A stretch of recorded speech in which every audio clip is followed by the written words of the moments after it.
it was icky. And so hopefully everyone's weather is good and we won't have any connection problems. A couple of usual reminders. You need to be thinking about a proctor if you're going to take the exam. That has to be done before the exam window opens. You have today and tomorrow to get any assistance from the folks at the Alliance. If you need human help, keep an eye out for evaluations. You should have received 2 short ones and 1 longer one. Well, no, 3. No, you get 3 short ones. The longer ones today at the end. So keep an eye out for those in your email. You'll get 2 more today. And keep an eye out for those pesky polls. You folks are doing a pretty good job of catching those, so that's good. Let's see, Ted is back with us to help you with technical issues. So he'll take care of your questions on that. Wendell and I will be monitoring the question box, and one of us will take care of those questions for you. And that's about it. So today we have Wendell Boson, CRM, CPCU, ARM -EP, ALCM, and a RIMS fellow. Wendell will tell you a lot about what he does. He is a corporate risk manager for ALSCO. It's a name you may not know unless you are a NASCAR fan, because they sponsored a race, a NASCAR race, and a couple of cars, or at least 1 car. They are a uniform rental and laundry service. They do linen service, facility services, hygiene, and first aid supplies. They pop up on basketball courts. There's some advertising I've seen on that. So, but it's not a, like a household name, but it's a pretty cool organization. In a previous life, Wendell was an account executive at a brokerage firm in Salt Lake City. He's done risk management services for commercial and public entity accounts. Did a large public entity liability workers' comp pool. Has a associate degree in chemical engineering from Brigham Young, a bachelor's in economics from BYU, and an MBA from Westminster College. Lots of cool experience. He'll tell you he is a working risk management professional. And all of our faculty seem to have some unusual thing that they do, like David being a competitive skier. Wendell is our only faculty member who has spent time in 7 prisons. So that might come up in the conversation. Wendell, it's all yours. Thank you, Rich. And, welcome to the CRM Financing of Risk online class. Just as a little more of an introduction, I completed the CRM back in 2018, so I have recently been in your chair. I did 3 classes live, and of course it's pre-COVID when there were a lot more choices, and 2 online. Both of them have their advantages and disadvantages. And yes, full disclosure, I have been in prison in 7 different states. They let me out each time. So Rich alluded that I was the Director of Risk Management for Management Training Corporation. That is a company, a large company based here in Utah that does Job Corps centers across the country and private prisons. When I say they do private prisons, they manage the entire prison from the warden down to the newest hire. These are contracts with the federal governments and state governments. We'll talk about later today, contracts they had with the county government. I did spend 5 years with a local regional broker. Came to really appreciate my broker a lot more during that time, and this is something that will apply this afternoon. I was involved in a local pool, a government entity pool in Utah, the largest out of the 3 that they have.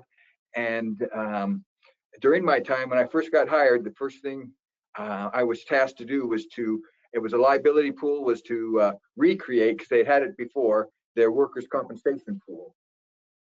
As Rich said, I now am the corporate risk manager for ALSCO Uniforms. This company is 135 years old, started in Lincoln, Nebraska. They went through a recession there, so they moved to Salt Lake City, Utah, where they've been ever since. You know, I think this as my dream job. You may think that's a little weird. I'm doing laundry for my dream job. Actually, I do laundry at home also. When my wife and I were first married, I was in school and trying to hold down a couple different jobs. One of those jobs was at a laundromat. And because I had spare time with free laundry, I started doing our laundry early in our marriage. And then I got picky about how it's done. So I have done laundry for over 44 years for our household. Don't get thinking, especially you think that's noble, is probably the only domestic stuff I do for my home. Now, Rich alluded to this also. I am a converted risk management professional. I am a blue collar risk professional. All the things that we talked about today, all that you talked about yesterday, and all that you will talk about in all the CRM courses, I do or have done and likely am doing. I'm involved daily with our claims, with our safety. I lead, of course, the insurance acquisition part of our duties. And I am absolutely convinced that risk management is good management, and that risk management makes our communities better places to live, work, and play. But one thing risk management is not, it is not a solo sport. It is a team sport, and your success, my success, depends on the whole team. Each team player is important, and we'll talk about those team players during our 4 hours together this morning before we go into other topics this afternoon. So I like to provide my personal email for each of these classes. I have taken advantage of instructors for classes by asking them questions after the fact. And I'm kind of shameless that way, that I will email, but I'm opening the opportunity for anybody there that if you hear something that we talk about, or you think you want to have a question from somebody that's done it in their life, please feel free to email me. This is my personal email box. I do not check it as faithfully as my business one, but I will get to you and answer it sooner or later. I happen to be convinced that Peter Bernstein is correct. We are all in the business of making our communities better places to live, work, and play, and we do that by using good risk management. I agree with Peter Bernstein. He's the author of the book, Against the Gods, the remarkable story of risk, who makes the case that risk management has unleashed economic growth. It has improved the quality of life and expedited technological progress. His premise is that human reasoning, when coupled with data and probability mathematics, when dealing with risk, is both a science and an art. The transformation took place during the Renaissance, through the Enlightenment period, and is epitomized by the common reaction to Benjamin Franklin's discovery that lightning is electricity and can be controlled. Many of Franklin's contemporaries, including most educated and influential people, decried the claim. They were saying lightning was a punishment from God and nobody could control or understand it. Yet, within just a few years, lightning rods, an invention of Franklin's, were common in America and Europe with positive, measurable results. So what is our goal for this section? Participants will develop a comprehensive understanding of the key roles and functions of risk financing team, including team member contributions, insurance provider selection methods, and essential claims management and actuarial services. Participants will also gain insights into the risk concerns of auditors and actuaries when identifying actuaries, identifying regarding an organization's risk financing program.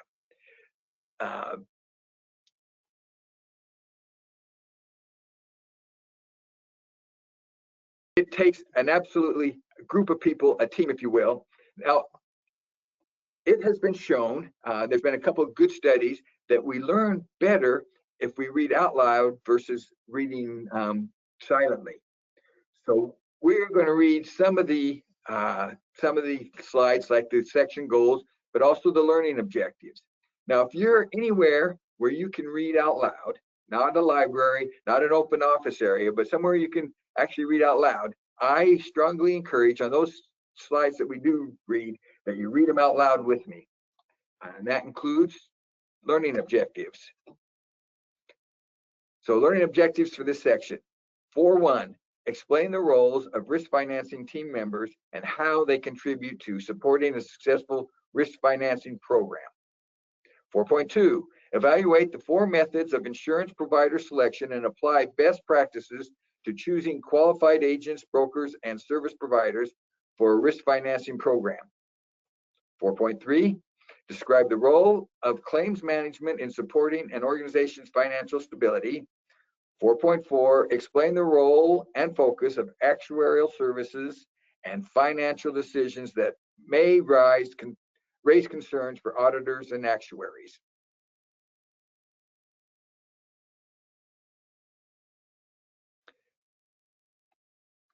Okay, we're going to do some things with the question box. These are just quick polls. How many out there, and I want just a yes or no, spend 30% of their time doing claims? And just go ahead and put in the question box a yes or no.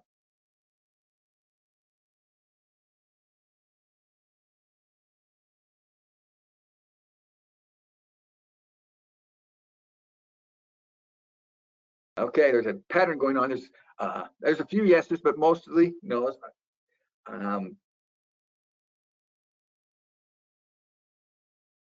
Yeah, that lines up close to what I would expect. We'll ask for some of the others here in a minute, what people are out there. Since you know what I do, I'm going to find out what some of you guys do. And I see that a few of you are involved with claims. All right. Again, I'm interested in who's out there. I want to know where you are on your CRM journey. So I want to know how many classes or courses you've completed. So if this is your first one, put 0. If this is your last one, put 4, and so forth. So just 1, 2, 3, 0, 1, 2, 3, or 4.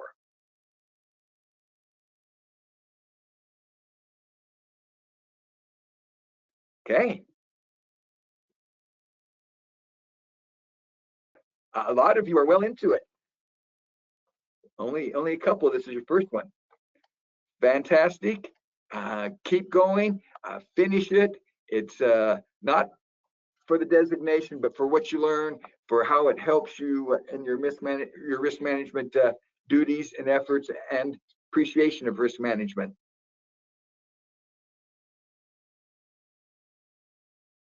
So the risk financing team's primary purpose is to ensure that the organization has resources and coverage needed to address the financial impacts of various risks.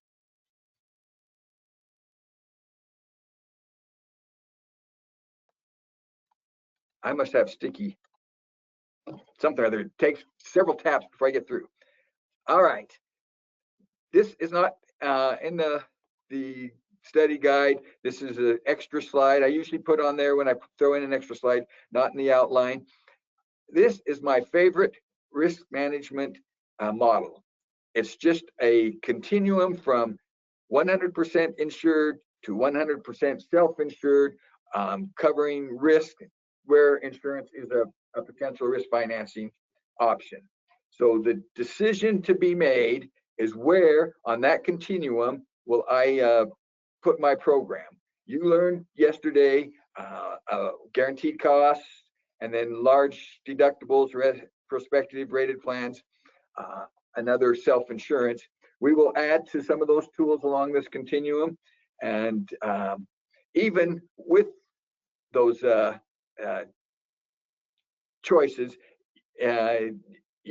once you choose a large deductible, you're not done, because large deductible can be, as is kind of hinted on this outline, it can be a whole lots of things, from mostly insured to fully self-insured. So at Management Training Corporation, when I arrived, my predecessor had been retired for a couple months, and he was already off to Tahiti or somewhere. And the broker had just retired also. However, she was available. We made a contract that she would be available for a couple more months. But one of the things I noticed, I hadn't finished the CRM analysis class, but I had done the ARM classes. And I thought the deductibles at MTC, they were at 50,000, were just too low. And I was able, within the second year, to get those raised to $500,000. And thankfully, we had better than expected losses. The first year that we jumped it to tenfold, and had measurable using total using TCOR that's total cost of risk. I think everybody knows that, to analyze and also to verify the savings. And then before I left, we had that deductible up to $1 million, which was appropriate for a company with over 10,000 employees. We were in 40 plus states and a couple countries, Australia, UK, and America, or US.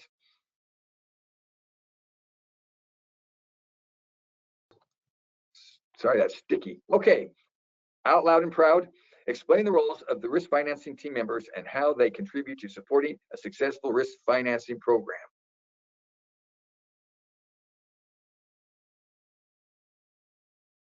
So, as a secondary goal, I believe that what we do is a gift to society. And so I'm hoping what we learn here and how we apply it will be used in such a way that it makes our communities better places to live, work, and play. All right, who is on the risk financing team? Well, right in the middle is the risk manager. I think first up, at least this would be how I would rate it, is our insurance broker. And then our claims administration, our third-party administrator, financial accounting professionals. We don't hire outside, but I work very closely with our finance department, and I work very close with actuaries. We get 2 reports from them a year. One is to get our loss pick, which we do at the beginning of the year, and another is to help us allocate our premium costs, because most of our premium costs that we allocate to are 80 plus branches in North America. Most of the allocated cost is lost because of the $1 million deductible we have. By the way, Alsco has a $1 million deductible. Tax services, and we'll talk about a couple conversations I've had with our tax expert, but remember, insurance is money, and wherever there's money, there's the tax man. Audit services, we're going through a financial audit right now, which always involves risk management, mostly to try to help interpret the actuarial report that we present. Anytime there's money, you have not only taxes, but you need somebody to manage that money, and banks, of course, are the most adept. And there are other consultants that always apply. Now, if you're looking for a sports analogy, the risk manager right in the middle would be the quarterback, the point guard, maybe the coach. But this is a pretty good diagram of the team that we'll be talking about. I need to get that fixed. Okay. Many team members will be internal. Some will be external, depending on your specific organization. This slide is mostly accurate for our company. Internal, we have risk, of course. We have internal legal, general counsel, and we have our finance department. We also have a good internal audit department. External, as it indicated, is our agent or broker, actuarial services. We do hire outside counsel for legal, mostly for claims, but also for a variety of other things. We don't hire outside tax unless there's a specific issue. We've got a tax department that's pretty good, in fact, very good. And the manager there, she's a genius, such a genius that when she talks to me, I have to say, whoa, dumb it down. I don't understand the word you're saying. And she, thankfully, is willing to do that. Every organization is different. Some, but not many, will actually have internal claims department. And I know of at least one, and I'm sure there's plenty others that also have an inside broker agency. Usually it's a subsidiary, and I know that that's the case of one large company here in Salt Lake, where they own an agency, and that agency is what does all the brokering for that organization. So in general, key external contributors include the agent or broker.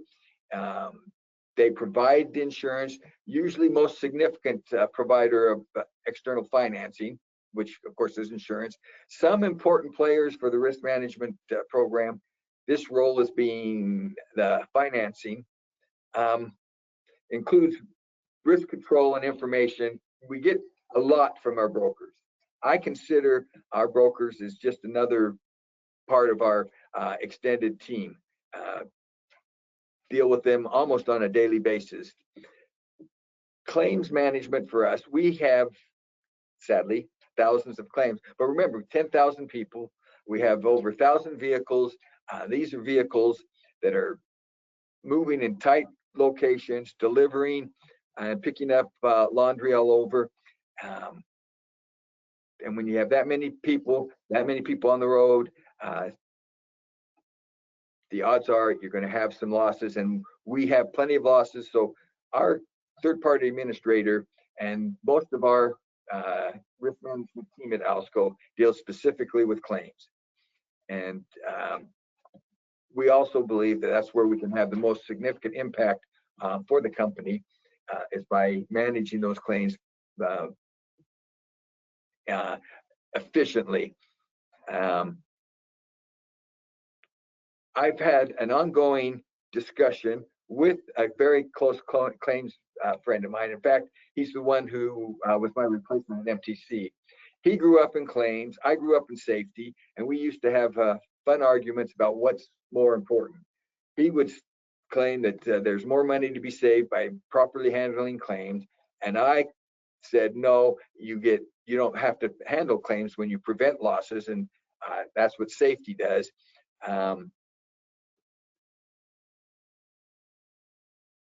There was definitely a period, for those of you that are old enough to remember, during the late 80s and early 90s, where companies discovered they were spending a lot on workers' compensation and they weren't even trying to manage it. And then, along with the insurance companies, they learned that early return to work not only was smart management to get employees back, but it was a medical miracle. People healed much quicker when they came back to work. And in those days, the claims management clearly was saving more money than safety. And that became evident because us safety people were tasked with doing claims management by our companies if we were working for insurance companies, which I was at the time.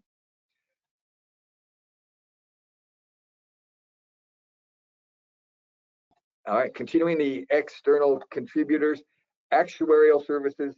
If a company is a certain size, they will need to have their own actuarial services. That's been the case, of course, for management training, and here at Alsco, we definitely large enough and get good value out of the actuarial services that we receive.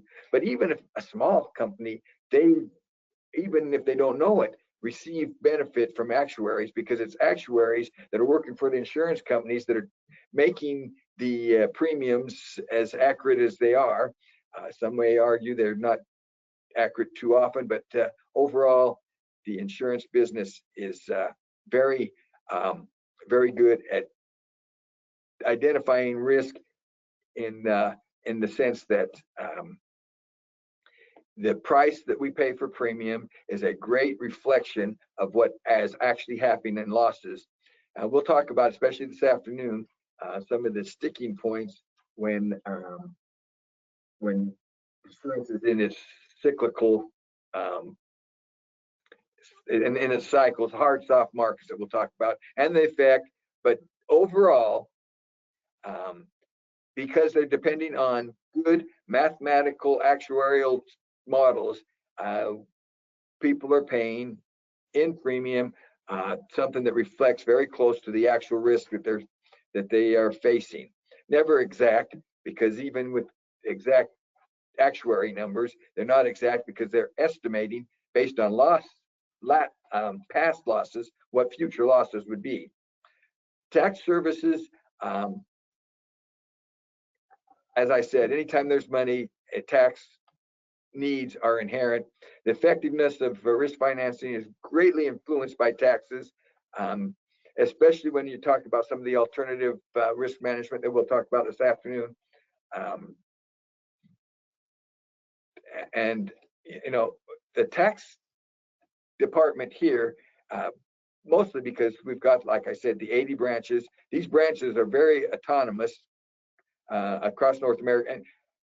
And I say the 80 branches, that's North America. We have about 80 branches to the rest of the world.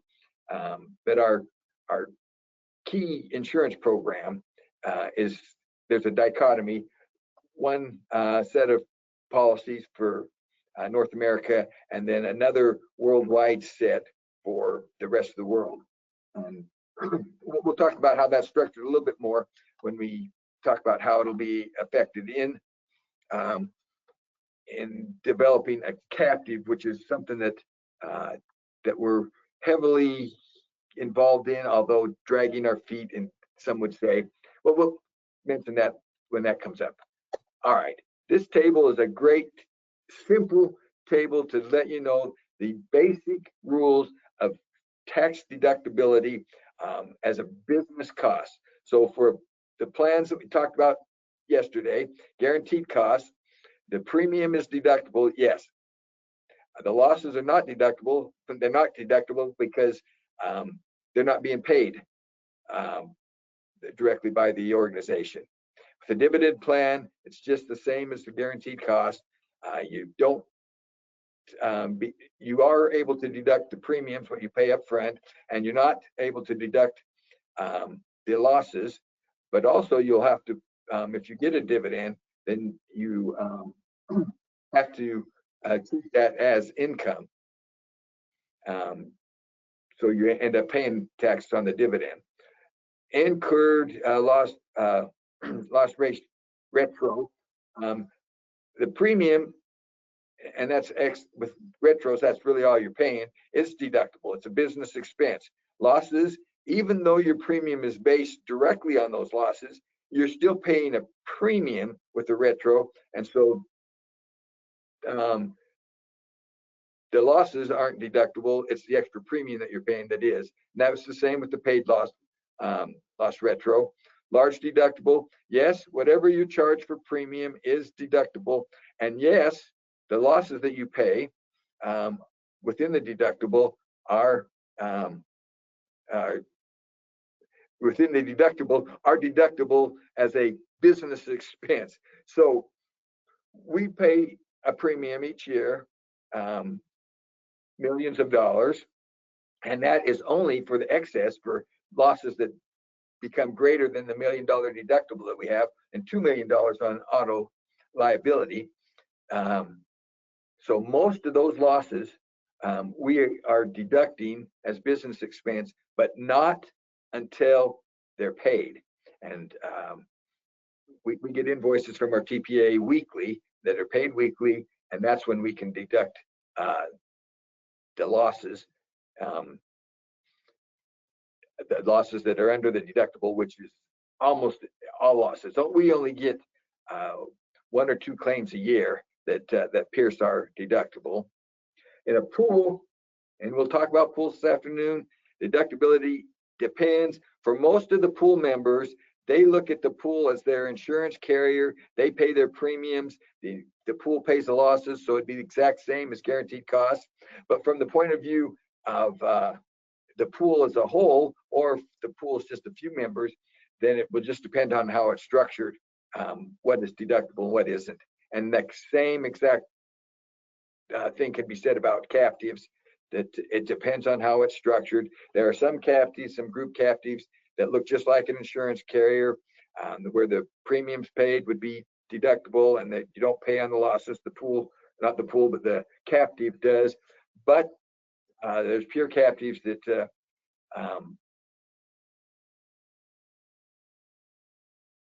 would be set up way different. So the tax deductibility becomes complicated, if you will, with captives, with pools, with other alternative risk financing options. Audit services, no matter what our goals are, and no matter how clear our procedures are, people can and do get lost in the day-to-day, inadvertently sometimes. Sometimes maybe on purpose, they may not follow the procedures, maybe because they don't like them, or maybe there's something nefarious, but it's important, and it's proved to be very valuable to have some type of audit service where you can make sure that your company is following the proper procedures.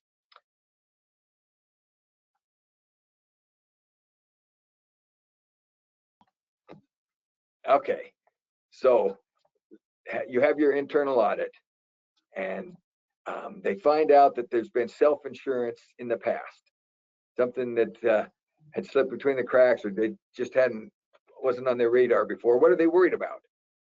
Well, they're worried about maybe if we were self-insured, are there losses out there that we don't know about? Do we have enough money to pay for the losses we do know about? It's not a panic moment, but it is something to be concerned and to follow up on. Find out that there is a captive insurance in your past. That's the case with Alsco, we'll talk about later. What are you worried about? Well, are the losses that we have liability for in that captive properly financed? Is there some type of financial bomb waiting out there in the captive's coverage that may need to be learned about and dealt with? Past decisions to forego insurance. That's kind of the same idea as the self-insurance.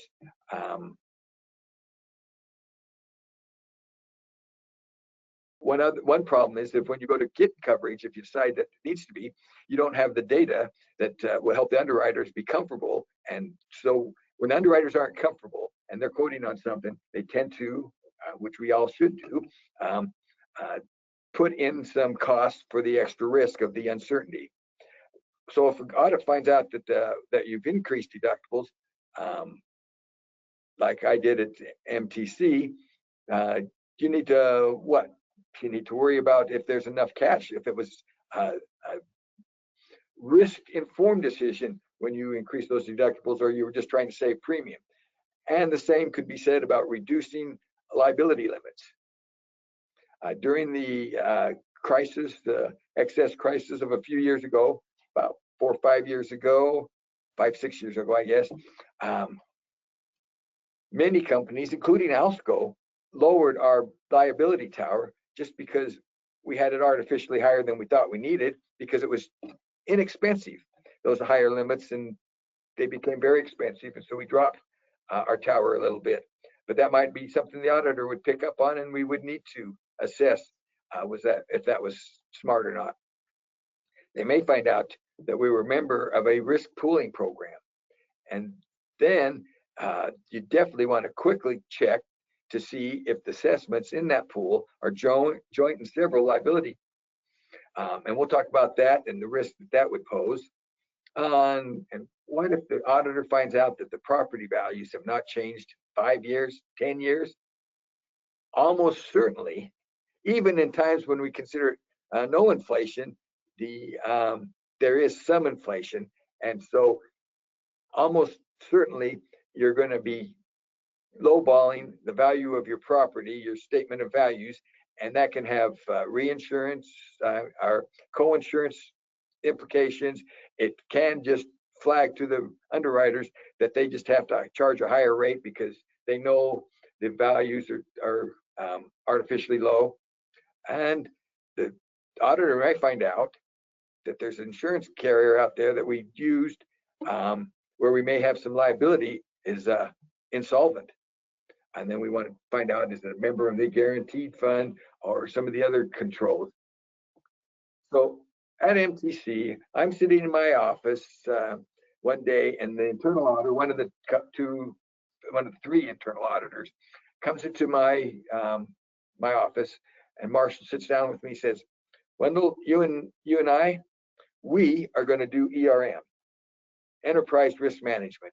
And I kind of chuckled because it was the buzzword at the time. This is more than 10 years ago. I knew a little bit about internal audit. In fact, really though, the only time I worked closely with internal audit was when we were making claims on our crime policy. A couple times, sadly, there was some fraud going on with a couple of the locations, and the internal auditor and I had to provide the information to the claims adjuster for our fidelity bond or our crime policy.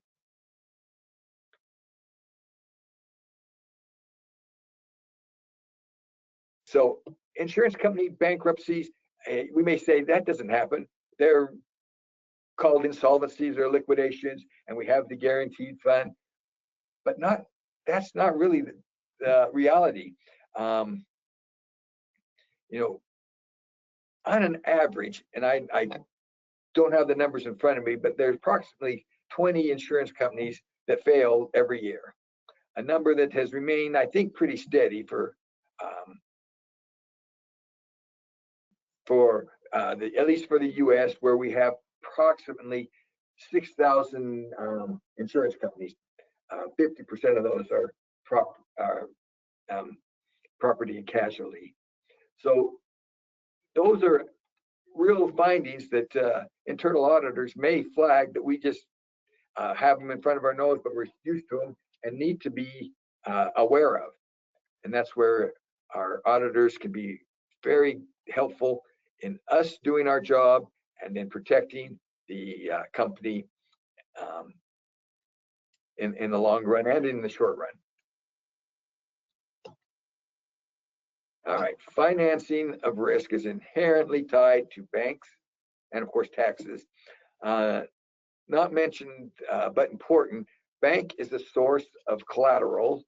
You talked about that yesterday. We'll mention it a couple times today. They are the primary source of letters of credit, and letters of credit dominate the collateral that is needed by risk financing. In fact, some insurance carriers only accept letter of credit as the collateral. I found that out when we increased our deductibles and had to go find collateral, and CFO said, this is expensive, these letters of credit, go find something else. So I investigated several others, including surety bonds, etc. I came back and didn't find anything, but then I found out that that particular company, that particular insurer, required that we use an LOC, letter of credit, anyway. So it was a hunting trip where I got the goods, but didn't need them after all. Consultants. Sometimes that's a happy word. Sometimes that's not such a happy word. The places where you might get consultings is risk qualification, loss forecasting, loss development, and probability and statistics. Those of course are your actuary. Determine the most favorable cost of capital. I know every year at MTC, when we got our annual insurance, they offered pay now or payment options. We would finance it for us, our broker, one of their subsidiaries, and my CFO at the time knew exactly what a cost of capital was, and I would give him the interest rate for the financing of the premium, and he would immediately say yes or no. It was yes, accept the financing all but one time, and he goes, whoa, that's way over what we the cost of our capital, and so we paid it that year. We just paid it right up front. But if you needed a consultant to decide your cost of capital, that may be the case. And my experience, CFOs, at least for the two large companies that I worked for, knew right on the top of their head what the cost of capital was. If you're going to calculate your retrospective premiums, you need a specialized consultant in that case. And access to alternative markets, which we'll talk about this afternoon. I'm depending at this moment just for information from consultants. I say from consultants, but also from all the faculty for the financing of risk CRM classes. I've shamelessly solicited advice from every one of them.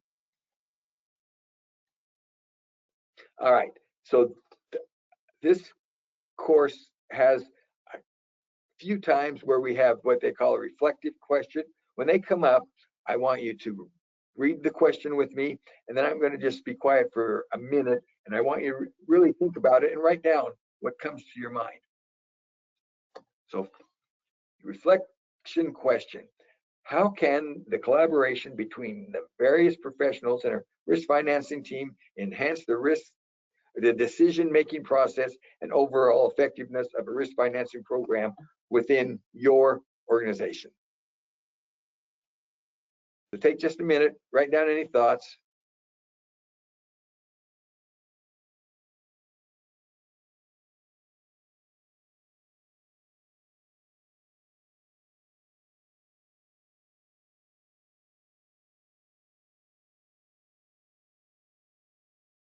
So there's all sorts of answers to that. Let me just tell you one experience that I had. This was my first year here at Alsco.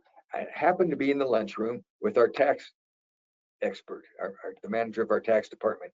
And like normal, she was asking me questions about insurance and telling me things about taxes that the insurance part I knew, but the taxes I had no clue.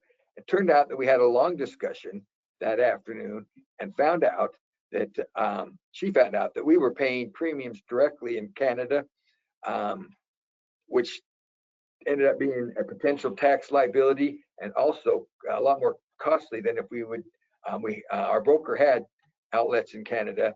And from that lunch room discussion, that collaboration with tax, we found a risk that we didn't know about, and we found a way of saving money, all in the same conversation. We've been benefiting from that for the last 3, maybe even 4 years.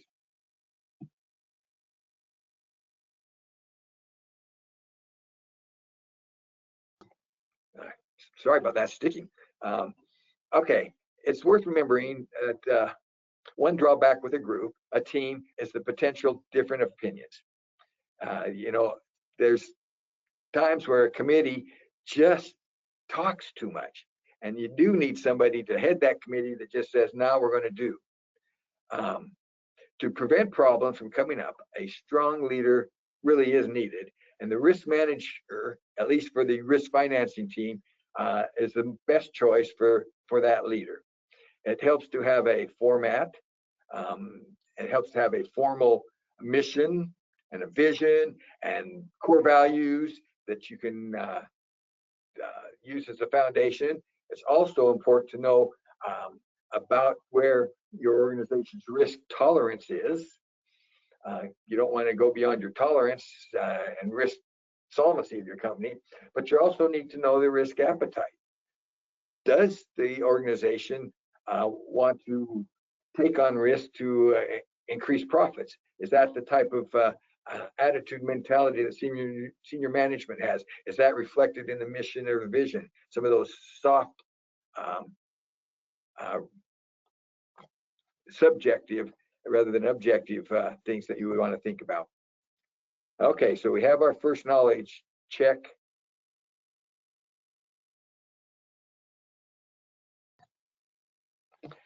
For each task presented in the following scenario, determine whether the organization should engage an actuary or an accountant and explain your reasoning.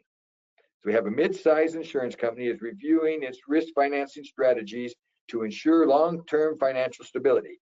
That's they should be doing. The company faces the following two tasks.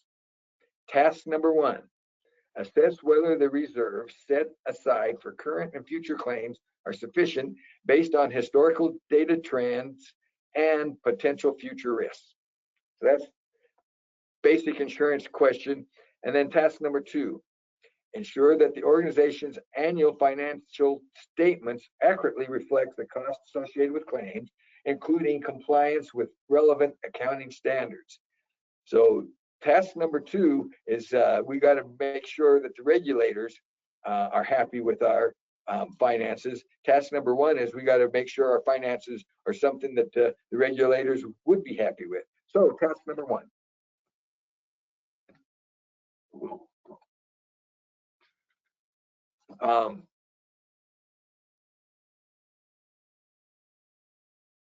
Well, let me just give you kind of a potential answer. This task would be performed clearly by an actuary. That's what they do. Actuaries use mathematical statistical models based on historical data to determine, assess, and plan for the financial impact of risk. They also determine the adequacy of loss reserves and anticipated future needs. So their duty basically is exactly what this insurance company needs for task number one. And I assure you, all insurance companies, including small ones like captives, do the same. And we'll talk about a little more this afternoon. And then task two, the task, of course, it would be performed by an accountant. Accountants, they evaluate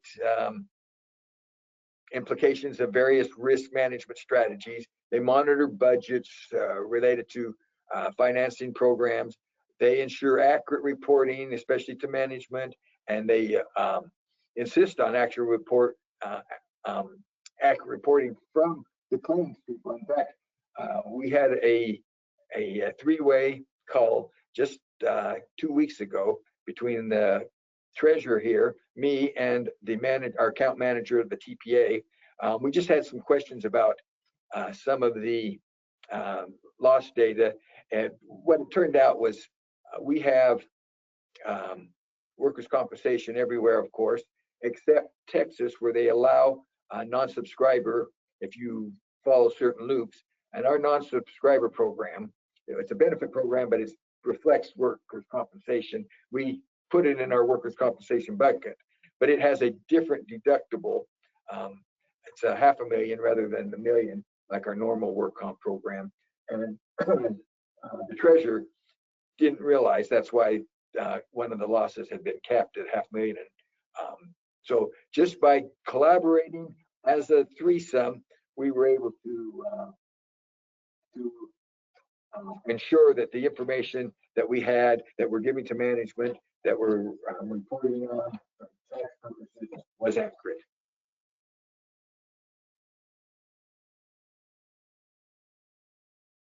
Okay, so one of the most important things we can do is select a broker. I wholeheartedly happy to say that our broker is our best partner on our risk financing team and on our risk management team. not only do they place our insurance, advise us on the trends and what's available, but they also have resources for loss control. They have been very helpful on a couple of really large claims where they've had resources that we could use.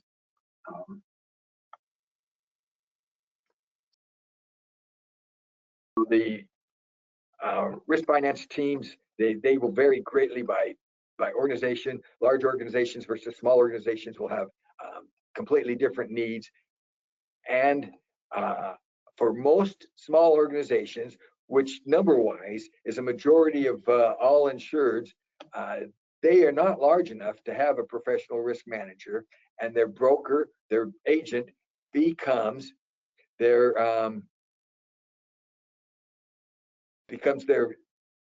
risk management team.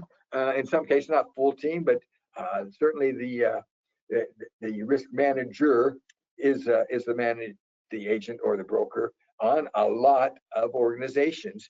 And so all of you out there that are agents for small organizations, you have to take all this in. You have to use all that you're learning, and you become ultra important. And so we're going to talk about how do you select that really, really important person. Quick story, which I assure you to a degree is true, maybe not completely, maybe enhanced a little, but it's pretty accurate actually. When I worked for the 6 years I worked for the municipal pool, the government entity pool, it covered everything from a decent sized city to a cemetery district of 2 employees, and all of the small towns throughout Utah. So I have appointment with the mayor in a small town. I get there and then get to City Hall, and they say, "Oh, he wants you to go meet you. I want you to go meet him out at this address." I get the address. I go out there. I find the mayor in a backhoe digging a hole.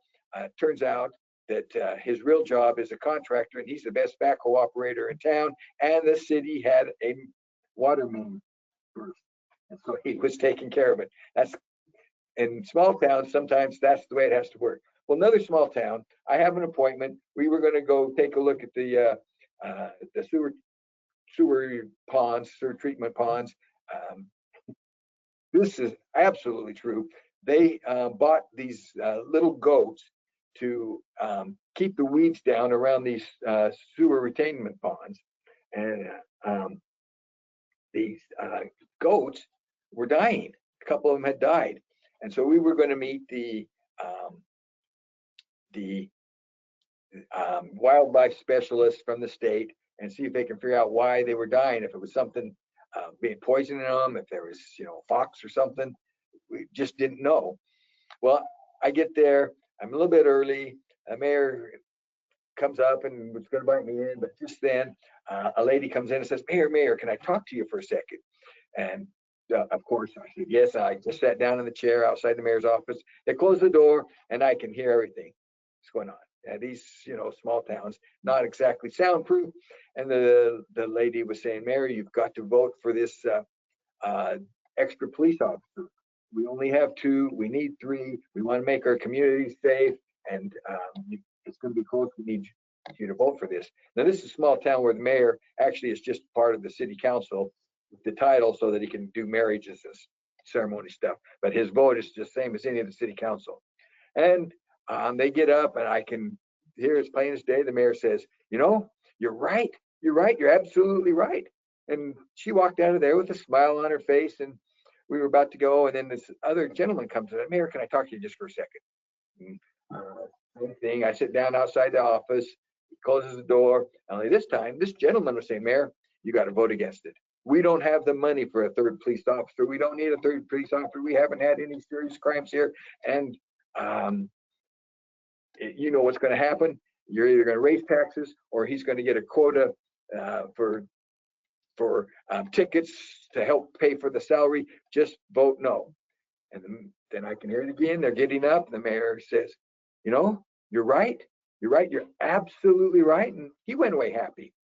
And as we're driving over to the sewer pond, I said, Mayor, you told that lady that you would vote for the police officer, said she was right. And then you told the gentleman you'd vote against the police officer, saying he was right. Mayor, you can't run your town that way. And he looks at me and says, you know, you're right. You're right. You're absolutely right. Oh, and what we did find out, just as a side note, was we got there, we got inside the fence, we saw the other couple goats. There were only 4 of them. They were little baby goats, really, and showed the officer the Department of Wildlife, and he looked at it and immediately said, "Oh, I know what killed these. It's an eagle." And he showed some feathers, and so these were not much bigger than a dog. And there's apparently a golden eagle that had a taste for goats, and killed 2 of their goats. He had a couple ideas on how to prevent that. Mostly get bigger goats was really the idea. Okay, enough about goats. Let's go on to the next learning objective. Loud and proud. Evaluate the 4 methods of insurance provider selection and apply best practices to choosing qualified agent, broker, and service providers for a risk financing program. So this really, really important decision, one that you don't make very often. Now, when I started MTC, like I said, my predecessor was already gone. The broker that had been there for years had retired, and her replacement, that is a large, you would recognize the name if I said it, one of the largest brokered firms, was good. And we kind of taught each other. We became pretty good friends. But you know how it is. If any of you risk managers, once you get a new gig, every friend of yours that happens to be a broker or agent wants the chance to get in on the action. I decided 2 things. One, I wasn't totally happy with our broker. There was a couple of things that I thought she lacked. And 2, I wanted to be able to tell all those people that are coming up that, okay, we're going to go through a process and select, and then I can say we went through the process. You were given opportunity. Sorry you didn't make it, or yes, you did make it. Congratulations. So all that to say, early on at MTC, we did a broker selection process, and we'll talk about that because it kind of corresponds with the ones that we're talking about. I looked at that broker selection as I do with the typical decision model that you find in the CRM courses. One was principles of risk management can be equated to risk identification. Analysis, of course, would be the analysis of risk. Risk control would be what can we do about it. Financing of risk, of course, that's what we're doing today. And then the practice of risk management would be risk administration. So using the steps that are involved that you learned in the principles class for decision making, apply, even if you don't call it that. So we went through a process that's kind of a coordination of all that we're going to talk about, specifically these 4. Okay, the insurance provider selection, it needs to be fair. It needs to be realistic for competitors. You have to keep in mind that this is a big deal for you. You want to do it right, but it's also a big deal for the people that you're dealing with, especially in my case, where I was talking about a couple of the largest organizations based in Utah. So the local people, especially, but these are large enough that more than just local people were interested, had to be dealt with, and had to be dealt with correctly, and it had to be dealt with so that you're not wasting your time, you're not wasting their time, and you're still accomplishing your goal. So what are the 4 methods? All right, open bidding, agent broker assignment, request for proposals, and conceptual bidding. Now, we would say that we formerly used the request for proposal, but it was one of the tools that we use. We'll go through these different methods and show kind of the definition and where they apply and where they would be also mixed.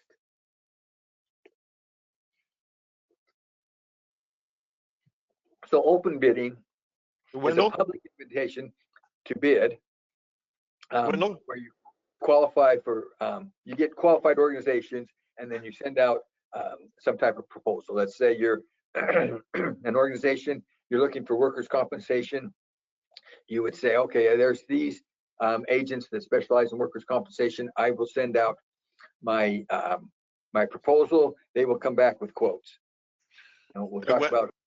Yes. Wendell, hey, Sorry. Yes. this would be a good time for a break before we get into this. I concur. Okay. I just looked at the clock. Yes, this is. Yeah, okay. All right. Okay, cool. Thanks. Does Ted put up a clock?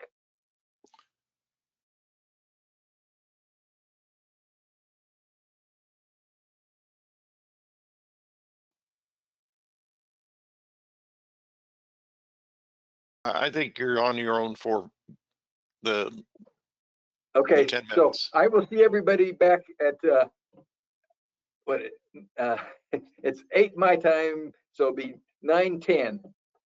Thanks, Rich. Thanks, everybody.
We'll give it one more minute.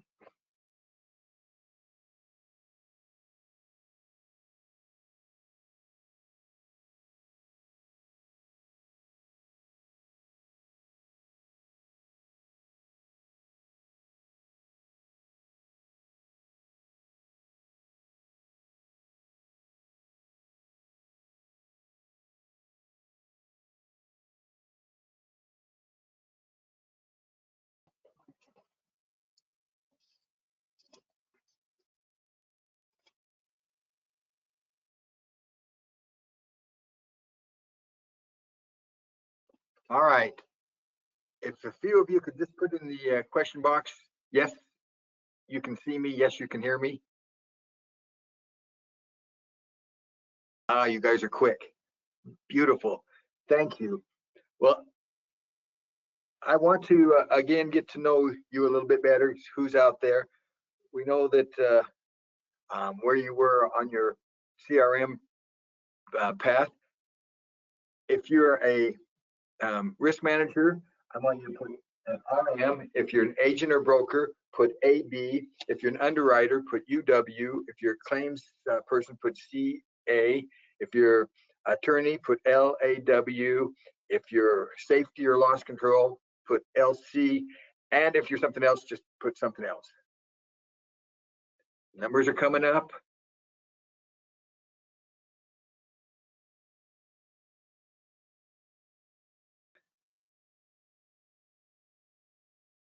All right, numbers are in, which is typical. Better than 60% are agents and brokers. Probably 10%, a little under 10% risk managers, and a sprinkling of other things, underwriters, claims, and other things. Very good. One thing that everybody could have done, everybody could have said they're a risk manager because everybody is a risk manager. But have a good feeling, and anything that applies to the risk managers in the group applies to the brokers, agents, and applies to everybody. Enterprise risk management has a lot of meanings, but for me, it means everybody's a risk manager. Now, I appreciate pithy writing, and one of the best writers for different reasons, one of my favorite writers is our own Rich Rudolph. If he hasn't touted his book yesterday, he should. A Tedious Brief History of Insurance. It's one of my favorite books. It's we're going to quote from it a few times today, but Rich rivals some really good writers. One of my favorite writers from the colonial period, and one of my favorite people all around is Benjamin Franklin. And here's a fable of Franklin's that has some pretty good message in a very pithy way. An eagle, king of birds, sailing on his wings aloft over a farmer's yard, saw a cat there basking in the sun, mistook it for a rabbit, stooped, seized it, and carried it up into the air, intending to prey on it. The cat, turning, set her claws into the eagle's breast, who, finding his mistake, opened his talons and would have let her drop, but puss, unwilling to fall so far, held faster, and the eagle, to get rid of the inconvenience, found it necessary to set her down where he had taken her up. That's the kind of writing that you'll get with Rich. Very colorful, but also deep meaning. Okay, so we're going to go on. We're going to talk about the agent broker selection process, open bidding. We were just getting into that. It's a public invitation to hopefully qualified agents to provide some type of quote for coverage, and it's can be efficient, can be good, but it's usually only for smaller operations, and it still needs to be controlled. We'll talk about that just a little bit more. There's agent broker assignment. Organizations just simply assign somebody that they trust, somebody that they want to represent them, and there's the selection. You pick somebody you know, maybe brother-in-law, And then there's the request for proposal. This is the most formal, called RFP, and it's in many hundreds of different forms, and for different reasons. It's the typical form, or the form that was the basis for when I did my broker selection. It was maybe a bit too formal. We'll talk about that in a little bit. And then there's conceptual bidding. Conceptual bidding, basically, it's an evaluation of the professional qualifications and approach and attitude and some of the subjective things. And if you have that information, then you can just say, okay, I'm going to hire that that agent broker, and they're going to represent me. So what I did was use the RFP, and we got that proposal. It wasn't for coverages. It was just basically for exactly what this conceptual bidding was. Mostly their qualifications, their experience, their approach. And so we used the RFP to conceptually select, if you will. These four can be standalones, but in almost all cases, it's a mixture of 1, 2, 3, or all 4 of them when in actual practice.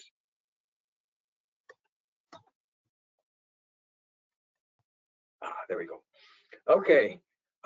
Before you use any of the 4, you need to have general bid specifications. This is a pretty good list. It's a logical list. You need, of course, your name, your address, who you contact for information.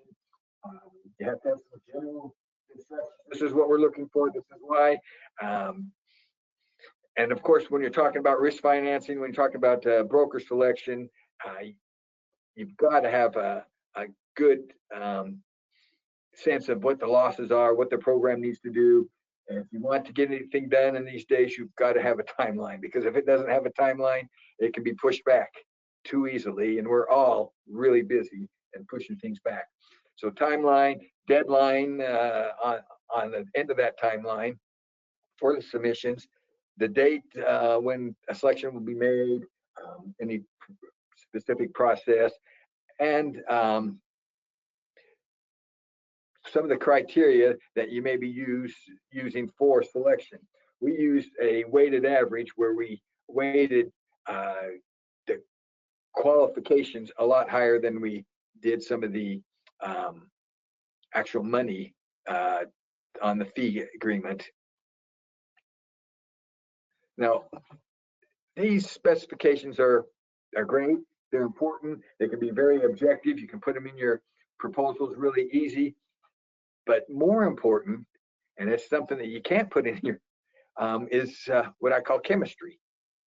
So when we did our broker RFP selection, we went through and overdid it. We sent out the RFP to literally the top 20 brokerages in the country. We probably should have done a little less. Almost all of them, some of the smaller ones didn't send in proposals. And right there, I feel bad. There's, these 20 organizations, half of them probably should never have been given the RFP, because there just wasn't any way they would be selected. And it would have saved them a lot of time. Plus, it would have saved us some time going through them. But we did selection. We ended up changing brokers, which was not easy. But what we did select, and thankfully I recused myself because this was a personal friend of mine that was selected at one of the large brokers. And him and I were friends for several years. He understood my philosophy. He had the same type of philosophy. We don't want to buy too much insurance. We only want to buy what makes sense from a total cost of risk point of view. And we just got along. And for the next 5 years, When I needed help with my FoR analysis, he already had it started. And when he left, and doggone him, he went to another opportunity out of state. I was sad, but we got the lead of the office, the senior vice president of this large brokerage firm, a nice guy, but it just didn't have the same chemistry, and we tended to butt heads over silly things. One funny thing is, we were having a dinner with senior management, and he was dead set on having everybody sit in a certain order, and I didn't care, but it annoyed me that he was so dead set to put name tags where he wanted them to be put that I started just arguing just to argue. That's when I realized, we were missing some of that chemistry that I had with the previous broker. So chemistry is hard to measure, but it is important. And we don't have to have perfect chemistry. We got along. We did the things that we need to, even after I lost what I consider a real good friend, but a very professional friend. So specifications continued. The value has to be not just price, not just quality, but a function of both. And sometimes there's trade-off, and sometimes you can get better price and better quality. Just ask the Japanese in the auto industry at a certain time of history. When you can do that, then you've really got true value. Think of it this way: you don't want to get a low-price lawyer that costs more in the long run because you lost a lawsuit. And I'm thinking defense lawyers, obviously, on my side.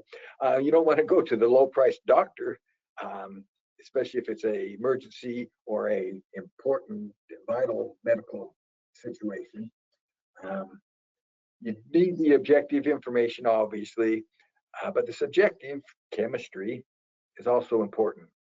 So, as the slide says, if provider A, the incumbent, does not meet an appropriate level of service and offers a bid of 20% less than provider B, the problem with the service is not solved. Even if provider B has a bid of 10% above provider A, but appears to be able to meet the service needs, this could be better choice. So what they're just trying to say is, don't count on price alone in the selection. There's more to it. I call it the chemistry. So here's a nice list of the key features that you want. Remember, these are the specifications you're giving to the broker to help decide, if you will. So the first 7, you can ask the first 7 you do your own. The 7th one, I guess you could ask a broker, if you will. Obviously, you need lines of coverage. You need loss runs. That says 5 years. 5 years is great. If you have more, all the better. If you have less, well, you have what you have. State required limits. If you're dealing with state required limits for personal auto, you're probably underinsured. Even in my stingy world, I don't want to buy too much insurance. Historical premiums need to be provided. Breadth of the coverages and aspects of terms that you currently have. Requirements for minimum financial strength. Like we discussed earlier, insurance companies can and do go insolvent. Not very many of the large ones, and not very many that have a very high AM Best rating, but some do.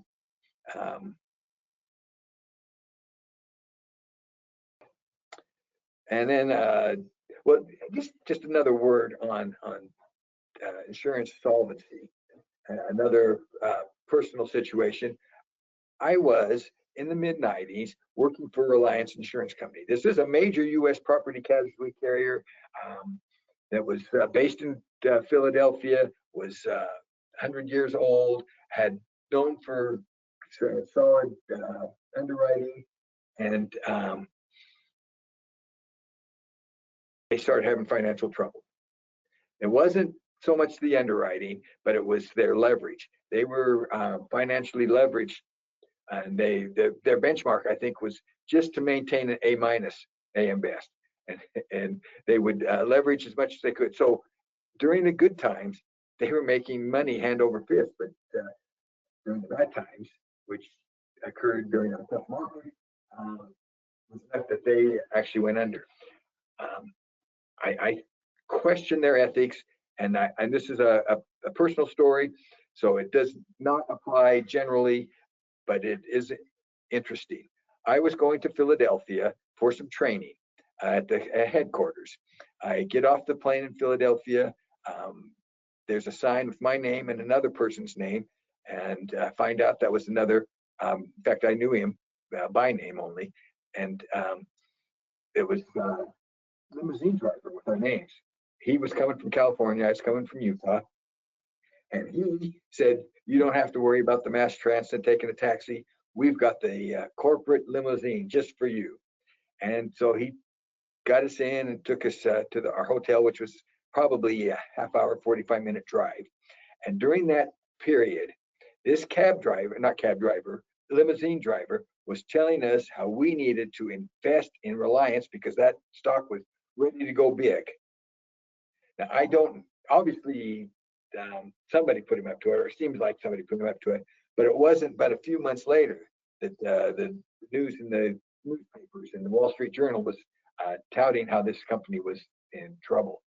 Now, it's not true, if you've heard the rumor, that when I left Reliance, that was the final straw that broke the camel's back, and that's why they went under.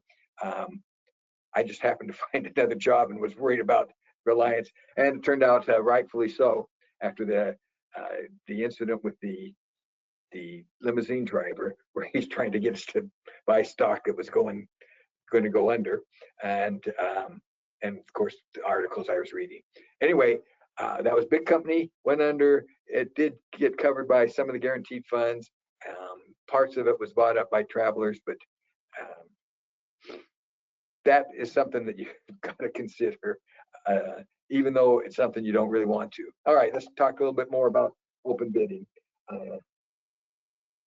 So the problem with open bidding is that you said you want quotes on your work. Let's just use the workers' compensation. You sent out 20 bids to 20 agents that happen to be in the yellow pages. And I dated myself, happened to come up first on Google, and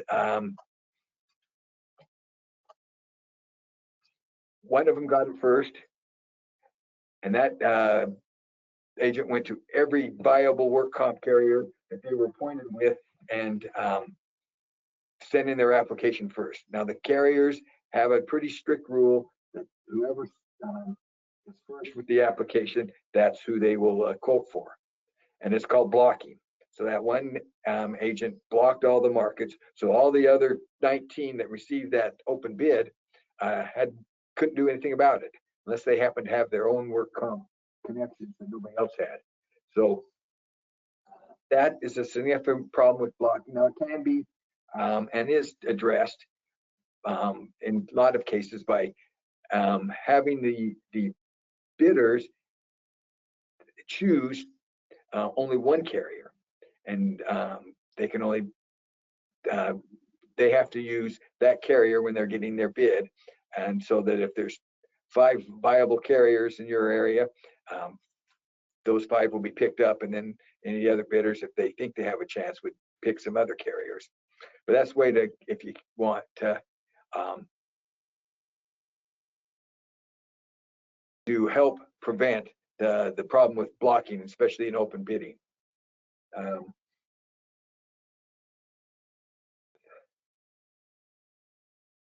So I was mostly a technical guy. I'd heard about blocking, but I had no experience. I was working with the brokerage, and the exact scenario I was talking about, we sent out. However, our client wanted to test the market. We were very open. We said, yes, you should test the market.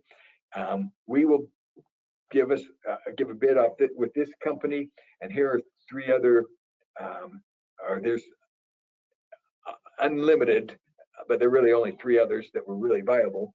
And you go pick some brokers and get quotes from them. Well, we had not put our submission in. We had just talked to our client, and you wouldn't imagine this because the bid instructions were clear. Pick your carrier and then and use that carrier.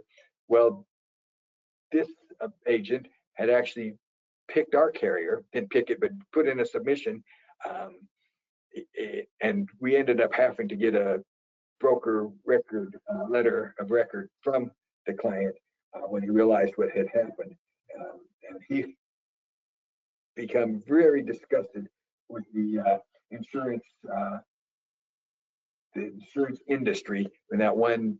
And we tried to assure him it was the exception, not the norm way people operate in the insurance business. Okay, so agent broker assignment. Nobody would do this, but some agents actually would trick potential customer into signing a broker letter of record, a record letter, a broker of record letter, and just do it without letting them know that was blocking anybody else from bidding on theirs. It's probably not very common with larger organizations where the people are more sophisticated, but somebody just trying to get insurance coverage, it apparently works. I've heard about how it works. And there also could be some industry protocols that say letter of authority, such as allowing the current intermediator, so the incumbent agent would get last look, if you will, or will be notified if somebody else turned in a letter and then try to have it rectified. And then there's the request for proposal. This is a formal document. You can get sample request for proposals for brokers. We have done it, like I said, one time. I've done it for broker. I've done it twice for third-party administrators, for TPAs, for claims. Same idea. It's a formal proposal that you send out to potential bidders, asking for specific information. And in both cases, for the TPA and for the broker, we were not asking for specific coverage. We were asking for the qualifications, what they were capable of, who they represented. And we'll go over some of the criteria that we looked at. In our case, at least the most recent RFP for a TPA that we did just a couple of years ago, we're still in some of the pains because we ended up changing TPAs. We were smart enough, I've learned from previous, that I only wanted to get proposals from a handful. So we did an RFQ, a request for qualifications, and it was just a couple-page document. Said you're invited to provide some type of information on your qualifications, because we're going to invite some to do a full proposal. And we took it. I wasn't at at RIMS that year, but a couple of my colleagues took those papers and went to, because at RIMS, every single TPA almost, that's an exaggeration, is there, and they handed these envelopes with these requests for qualifications to it was over a dozen potential TPAs, and then we sent them out to ones that weren't at RIMS, or we didn't get a hold of at RIMS, and we ended up getting 25, but they were simple one-page qualification pages, if you will. We were able to pick 5 from those 25 and send them out, and all 5 of them had non-proposals. We ended up having 3 of the 5 actually do oral presentations at our corporate headquarters, bringing in their team, and 2 of them we really liked. The third was the incumbent. There was a reason we were going to market, not because we didn't like the incumbent, but we had outgrown them. They were using other services in some states where they just didn't have coverage. They had to use a different TPA up in Canada. So there was just some reasons we were not happy with them, but we let them do the proposal. We were very open with all of them, saying this is what we're doing, and then we made our selection, and the process is still underway, if you will, of integrating. There's a few glitches that we had immediately that were serious, but then we still have once in a while a glitch in its systems, working with systems, our REMIS system versus the TPAs. All right.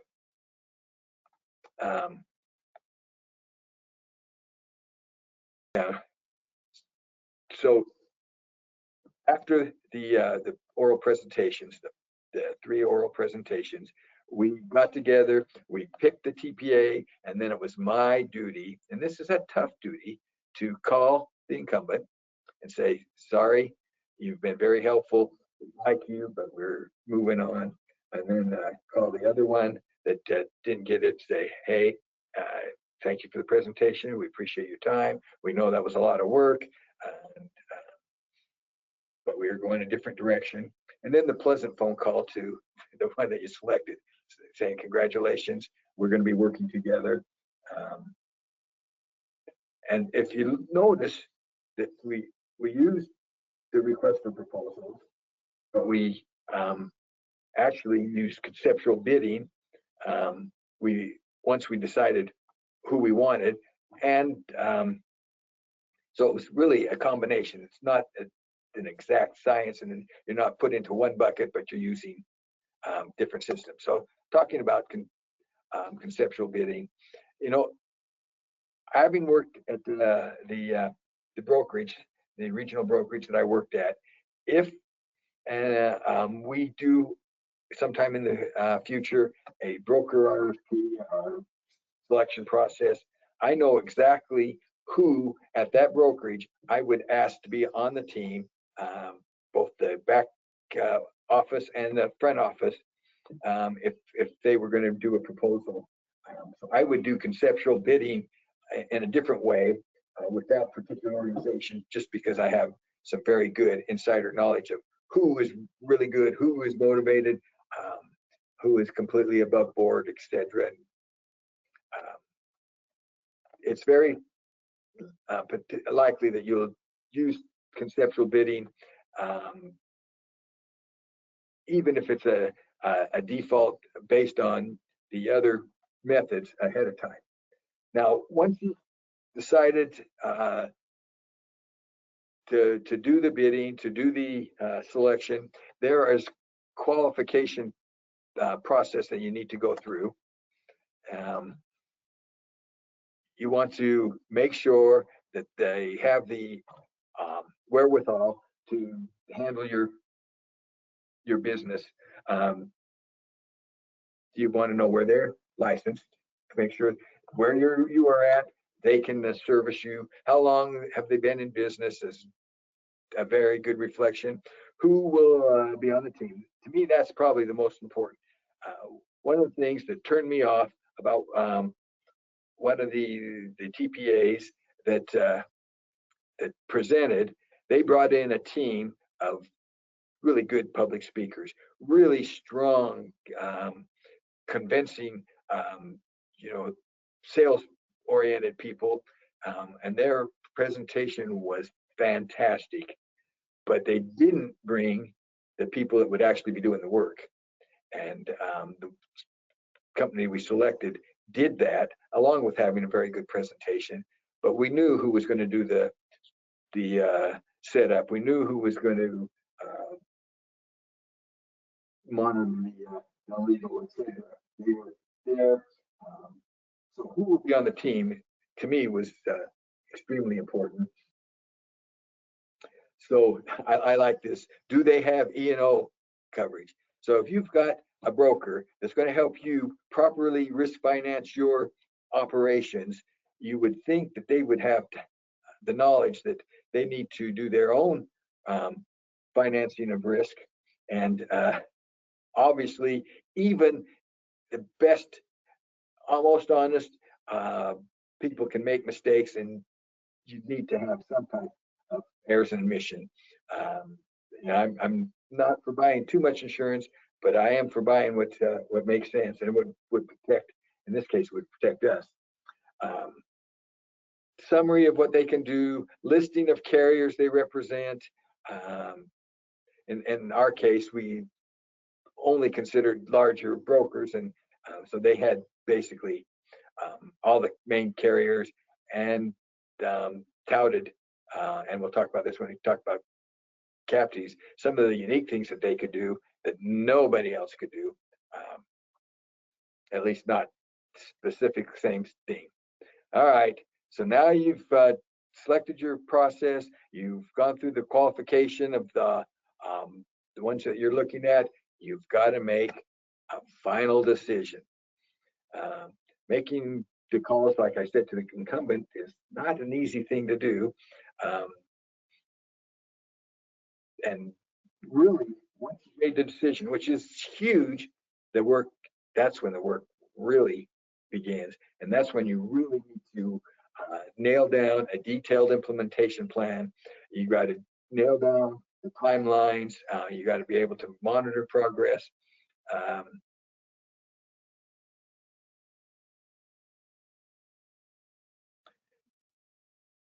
Sorry, sticky. All right.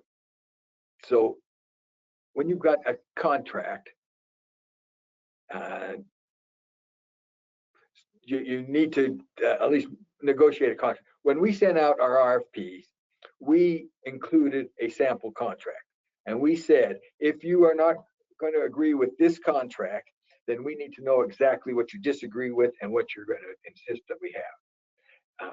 It was interesting. Most of the bidders on the TPA, of course, we only limited it to the 5, had some sections of our contract that they wanted to alter. They all, the altercations, the changes, the amendments, all made sense from their point of view, but it was going against what we wanted in some cases. Let me give you an example. This was on the broker selection. When the same thing, we had the contract. We said, what part of this contract won't you honor? The one that we ended up choosing had several fixes, but they did the right thing. They said, this is how we would prefer it. If you don't agree, we're still willing to negotiate. They had in there their contract that any losses, liability losses that they were responsible for were limited to the fee that they were getting, which felt like a big fee, but it was certainly not going to cover anything that might have been significant. It's a 6-figure instead of 7 figures, where we may have the need for them to have that other coverage or agree to in the contract. So, example of the contract's important. We have the control, but as we all know, contracts are negotiated over and over. Most companies have their procedures here. We have our standard contract, and the branches can use that contract anytime they want. But when their customers are asking for a change or anything beyond certain parameters, it has to come to general counsel and be looked at. Anytime they want insurance different than what we have in our contract, comes to risk, we take a look at it, say, yeah, we can do that. No, we can't do that. We could do that, but we're not going to do that. This is a better way to approach that. Those type of conversations go on, and the actual contract is very important. We actually put that the proposal had to be also a part of the contract. It's a way to prevent fluff in the proposal, but in the fine print in the contract say something different. So that's was one way that you could help assure that the contract was what you wanted it to be. Doesn't matter how smart we are. When we look at the contracts, we still need to go ask legal to look at them also. That's our procedures, and my personal opinion is I can look at contracts and think I know, but outside the insurance requirements, I much prefer, and the company is smart to prefer, that legal take a look at it, not just risk. So these are the parts of the contract: introduction, objective work, scope of work, these general things, methods, time, input, output, expectation, goes on, fees and billing. Now this is interesting to me.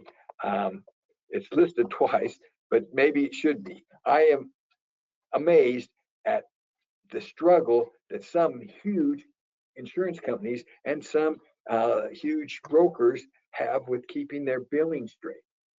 We've several times with, you would recognize the company, had issues where we've, for example, our branch in Switzerland has paid theirs, and somehow they get a late notice a month later, and then we get 6 months later cancellation because they supposedly weren't paid. We've had to go to the branch and get them to go to their bank and show the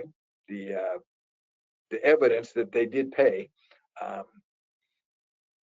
I don't know why that is, but I continually am amazed that some of these big money organizations aren't better at fees and billing. Of course, time and expense reconciliation should be clearly outlined in the contract. Whatever you're going to choose for indemnification and hold harmless clauses should be part of it. It should be less onerous than what some people put. That's a personal opinion. What kind of reports are going to be made, and confidentiality. We typically will just delete whatever the confidentiality in a contract that's not ours, and then we have a separate NDA that we require, and it's usually less onerous than what they're asking, but it's one that we're used to and one that we're comfortable with. And then, of course, you need to have some formal way of terminating the contract at some point. Hopefully, it's not soon. So, common agent broker services specified agreed upon. You're going to almost always, this is my experience, want some type of claim-related services, and you're going to get them with any of the large brokers for sure. If you're a small agency, you should at least have some suggested places for clients to get claim-related help if you don't do it yourself. Risk management and safety is very common, come from the agents, brokers. Documentation and compliance is really just one of the core duties of the agent, the broker. Some of them will audit contracts. I had a broker. This was at MTC. It wasn't our main broker. We just got into medical services at the prisons. We'd had it contracted out and felt like we could do it better and cheaper. And so we got into that business, and I used a different broker than the other main broker. And this guy would take the contracts and do a whole report on our risk, and where another broker said no, that their corporate won't let him review contracts and give opinions. So that's negotiable and something to look at when you're looking for services. All right, time for a knowledge check. Directions: read the scenario and respond.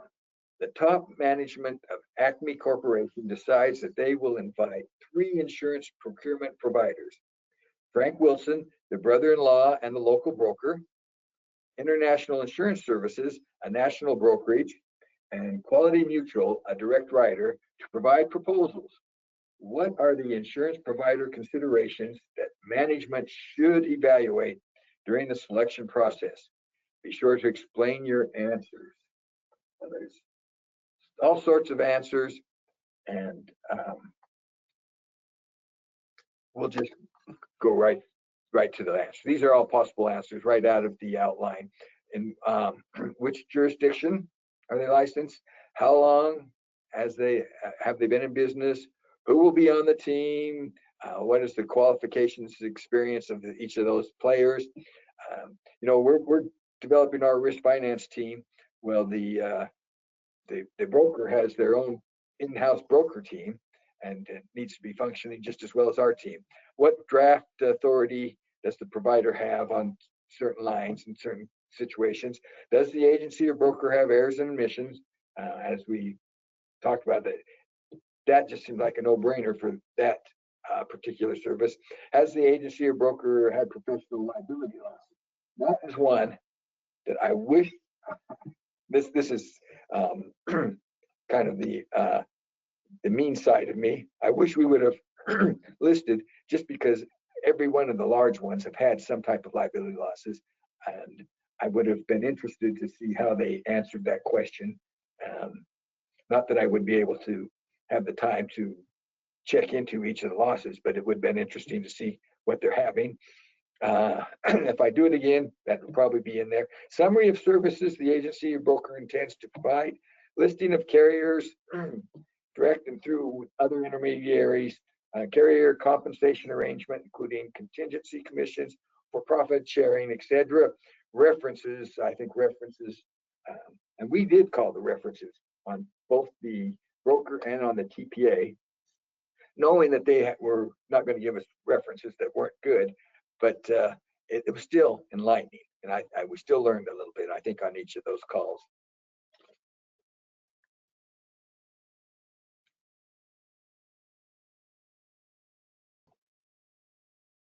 Okay, next to our broker, our claims third-party administrator is the most important partnership. Probably most, it's hard to say most important member of the team, because that's not fair. You may have a punter, or may have a field goal kicker who only plays a handful of plays the whole game, but could be the difference between winning and losing. But claims is a big deal, and while we're having a few issues with our new TPA, new in this, we're starting our 3rd year, so it's not that new. We have great chemistry and great reply and help from our account executive. And so all these little problems that are coming up, he is very quick to help, to dig in and do whatever he needs to. Some of the problems have nothing to do with the TPA. It's our own REMIS system, and they, I think, are happy to point it out when we have pointing out that the problem was not them, but it was with the REMIS that we use, which is one of the better REMIS systems, one of the higher thought of, better reputation. All right, let's move on to the next objective. Loud and proud.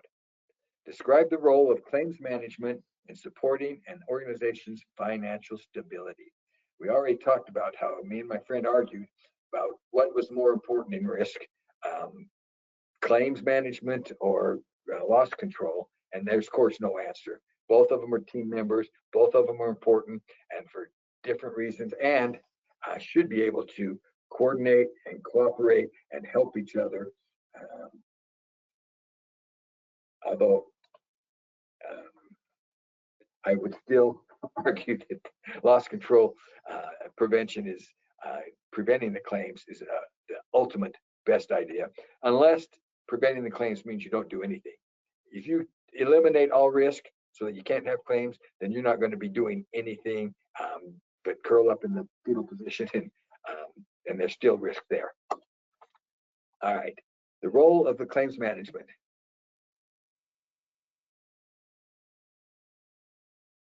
Claim data is used to improve operation. So the data that we get from claims management, that we get from the TPA, is not the same data that we get from the actuary. We take the data, the raw data we get from the TPA, and send it to the actuary. But we still get pretty good reports directly from the TPA that helps us forecast. That shows whatever's trending. It may be with our operations, there's a lot of manual material handling, and we may notice that some areas the community trauma claims are dropping, and wondering why, and may be able to find out why, and then use the techniques they're using for other places in the company where the community trauma losses are increasing.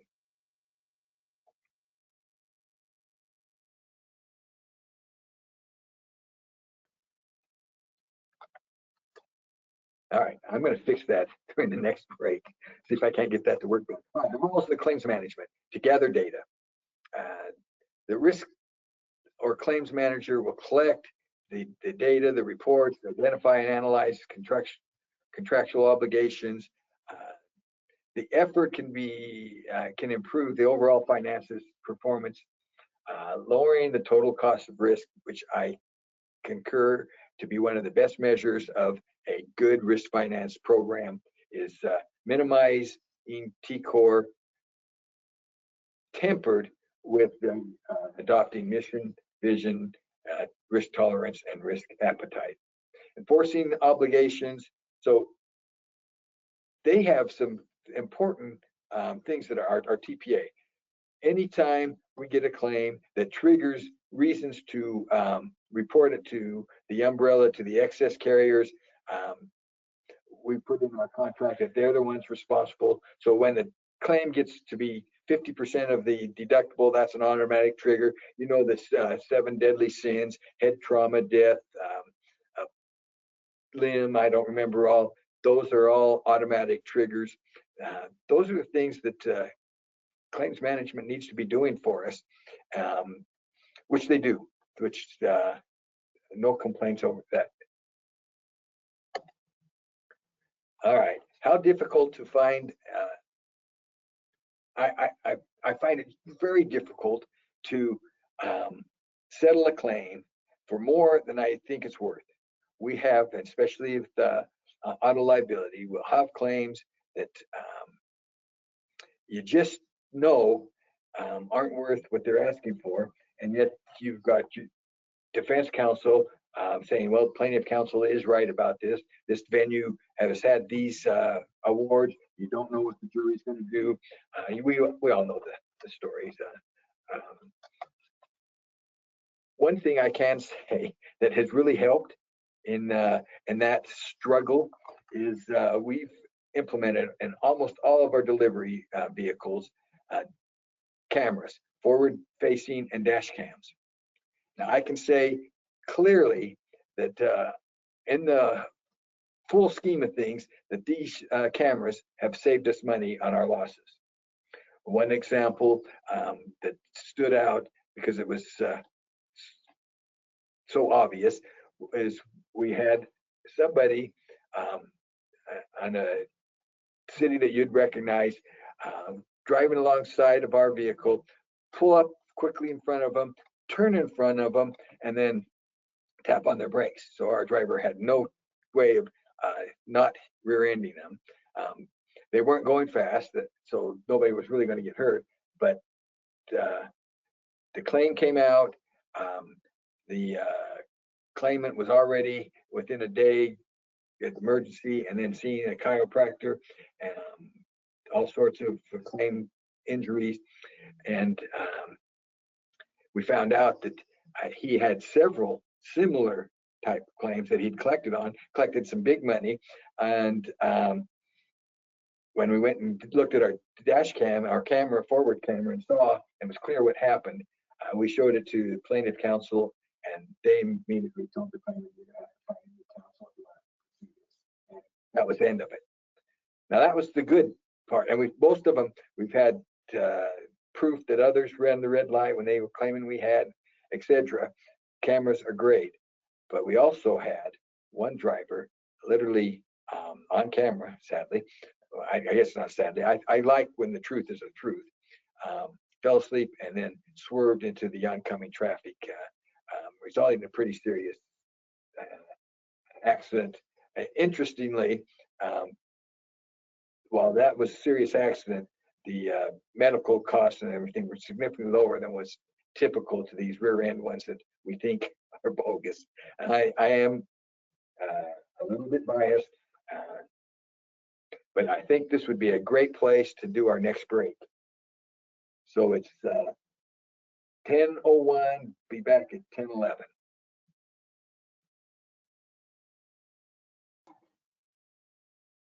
See you then.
Okay, we're back. If you can hear and see me, please just put a quick yes in the question box, just so I know that there's people out there. Oh, beautiful. You're out there. You came back. We're going to learn more about risk management and how to make our communities better places to live, work, and play. So the claims management role, where we were mitigating damages, of course, one of the best way to do that is if there's somebody else that shares some of the culpability, that you use subrogation. Promoting an equitable resolution of claims. This is a tightrope. You know, here in the slide it says, find a resolution to each claim that is satisfactory for both the claimant and the insurance carrier, or in our case, organization, because we're basically self-insured. That's not so easily done, especially when we've got people like me that are kind of biased on what we think the award should be. Now, I'm smart enough to know that it's not me that decides what a sore back is worth past the surgery. That is for juries to decide, and it's always going to be a moving target because that's the way people are. And we just need to accept it. So, rule of thumb, mediation, if we go out of mediation and we're satisfied that the settlement was as good as we're going to get, would be happy. However, if we don't ever come out of there saying, gee, that's the right right amount for the settlement, unless we win on summary judgment or something when it's the defense verdict. Most cases, there's clearly culpability on our part, and we have to just accept that society says that we are liable for whatever the society says amount. It's surprising to me, it was surprising to me, I should say, when I was doing my MBA program. I was working full-time, but also doing the classes at night. And once in a while, I had one class that I did during the day with the quote-unquote normal students, although there were plenty of the younger ones at their night classes too. One of the ethics classes I had, they did a really interesting thing. We did a case study that happened right here in Salt Lake. It was one that had been in the news just a few years earlier. There was an older house, nice big mansion type house, 2-story, and a nice family lived there. And the house caught on fire, and the little girl, and I think she was like 6 or 7-ish, was severely burned. She was upstairs with a friend. The friend got out safely. She got out, but not safely, and was severely burned. Serious disfigurement to her face. Well, when they did the investigation, a few things came out. One was they think the fire started in a toaster. This was a very old toaster, like 10, 15 years old, not in good shape, one that they'd used, I'm sure it had fallen, etc. That was the start of the fire. Now, it should be noted that there, even though it was, it's one of the city ordinance requirements, there was no smoke detectors, no fire detectors, neither downstairs nor upstairs in the bedrooms. And so as a class, we walked around. The house was pretty much rebuilt, but there was still a little bit of work going on. We walked around the house. We read the story. We read what the information was that they had given us. And then the teacher asked, as a class, what we thought the award should be. We didn't, unless you had read it on your own, you didn't know what the award was. So we were going to be, if you will, the jury to decide what to pay, if anything, to this family that the poor girl was severely burned. Now, one thing that they did include that I think swayed the claims adjusters a lot, it certainly swayed our class, is they had this video of this darling little girl. It showed her before the burn. She was into dancing and just happy, beautiful little girl. And then it showed her after the burn, and she had to wear this mask type thing, and you know, they of course had her doing things where you uncover, you could see her arms and her legs that were burnt, and she was still this happy, energetic little girl that just sorry, I'm not choking up because of little girl, although I did then. It would tug your heartstrings to see her and what happened to her. And so they asked, and in the class, the verdict ended up being $2 million. $2 million. Now, I want to emphasize, this is an MBA class. These are business people hoping to get into business if they weren't already in business. I was the only one in the class, maybe because I was working for an insurance company at the time, that said, I'm sorry for the little girl, but they shouldn't be paid anything from the toaster company. This is the toaster company was who they were suing. I go, they weren't negligent. They didn't do anything wrong.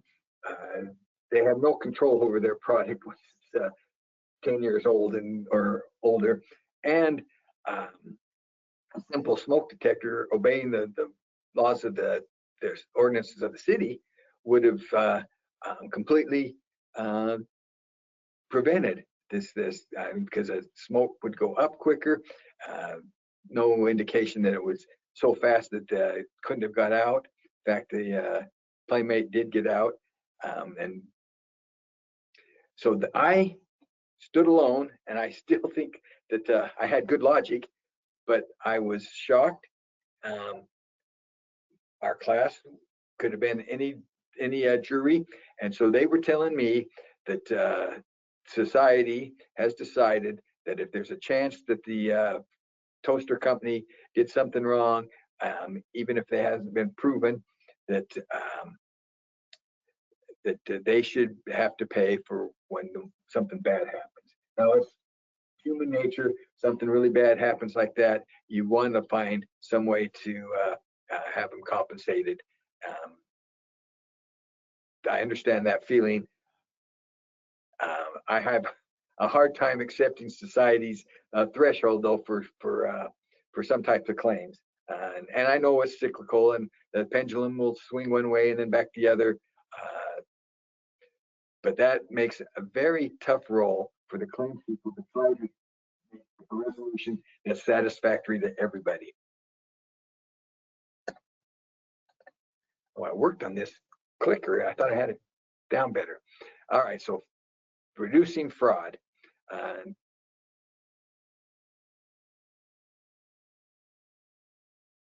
We have, as I mentioned, with our cameras in our vehicles, significantly reduced the fraud, like the guy pulling in front and putting on the brakes. There's been other cases, several, surprising to me, running red light. It seems like if you're going to run a red light, you would see our trucks. They're big, they're green, they're but in 3 cases, and this is 3 cases within the last 12 months, we've had claims against us saying that we ran red lights, and our cameras have showed that was the other party that ran the red light. Clear. These cameras are remarkably clear. And we've also found, in one case, cameras from one of the businesses that were right there where the accident happened that corroborated what our camera was saying. So reducing fraud with technology is possible, but as long as there's people, as long as there's big money, there's going to be people try to take advantage of it. It's human nature. I like to believe that we are slowly becoming more enlightened in that sense, but as long as there's potential for fraud, it'll happen, and we need to be vigilant in trying to prevent it.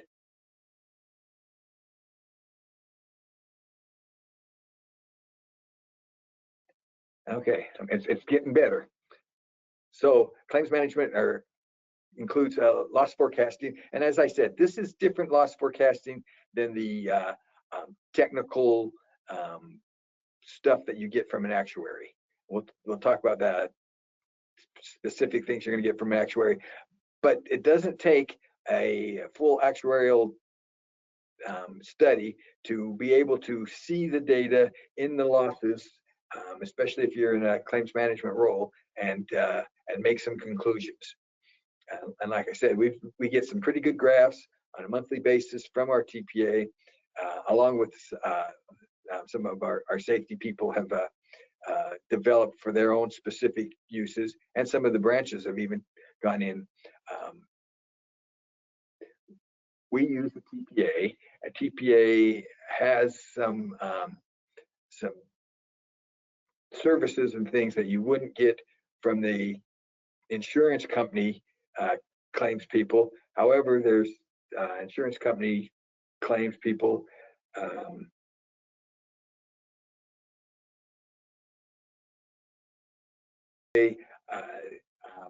they have their own services that that they can key into that most TPAs wouldn't have. You know, if it's a insurance carrier with claims big enough to be also hired out as a TPA, then it's certainly an insurance carrier that's going to have loss control and the other services that you would look for from the carrier. All right. Now, claims adjusters have a very important function, and that is to reserve. The reserve incurred losses. Incurred losses are often what we include on our financial statements, and if we're artificially increasing the reserves higher than maybe what they should be, that can cause trouble. If we're systematically reserving below what it should be, that can cause trouble, as outlined in this slide. We know that there's just no way for a claims adjuster to be exactly right. And we also know that losses tend to develop over time, even with the best of intentions from a claims adjuster. So a claims adjuster, let's take the example. We have we'll call it a work comp shoulder injury. The injury comes in, the claims adjuster looks at it and says, okay, I've got my tables, I've got my predictive modeling that says this is going to cost $10,000. These type of shoulder injuries cost $10,000 on average. Well, the first one comes in, they put a reserve for $10,000. It's a young person that's great at physical therapy. After a costing of less than $5,000, she is in great shape. Claim closes, and it looks like the reserve was $5,000 too much. And then the next one comes in, and it was spot on. That claim settled for exactly the $10,000. The reserve was perfect. And then the fourth one or third one comes in, and it looks like it's going to be about the 10,000, but then there's some problem with the surgery, and there's some inflammation, and there's things that have to be redone, and then there's a secondary addiction to the pain pills because of the 2 surgeries in a short period of time. All of a sudden, that $10,000 becomes $150,000. And so we have the 3 claims, one at $5,000, $10,000, and $150,000. Because a claim can only be off so far on being over reserved, because it can only go down to 0, and yet it's almost unlimited on the top side. There's going to be a tendency for loss development factors, no matter how good the reserving is, to grow. Also, just natural inflation would have them grow. And it's one reason when we do our reporting on our balance sheet, we do it based on our actuary, not just on the case reserves, because we know the case reserves have to be developed, and we'd rather say we're developing them based on professional actuary than saying we're basing them on our own. Now, not all claims reserving, especially with a smaller organization, is going to hit the balance sheet. It has to be material.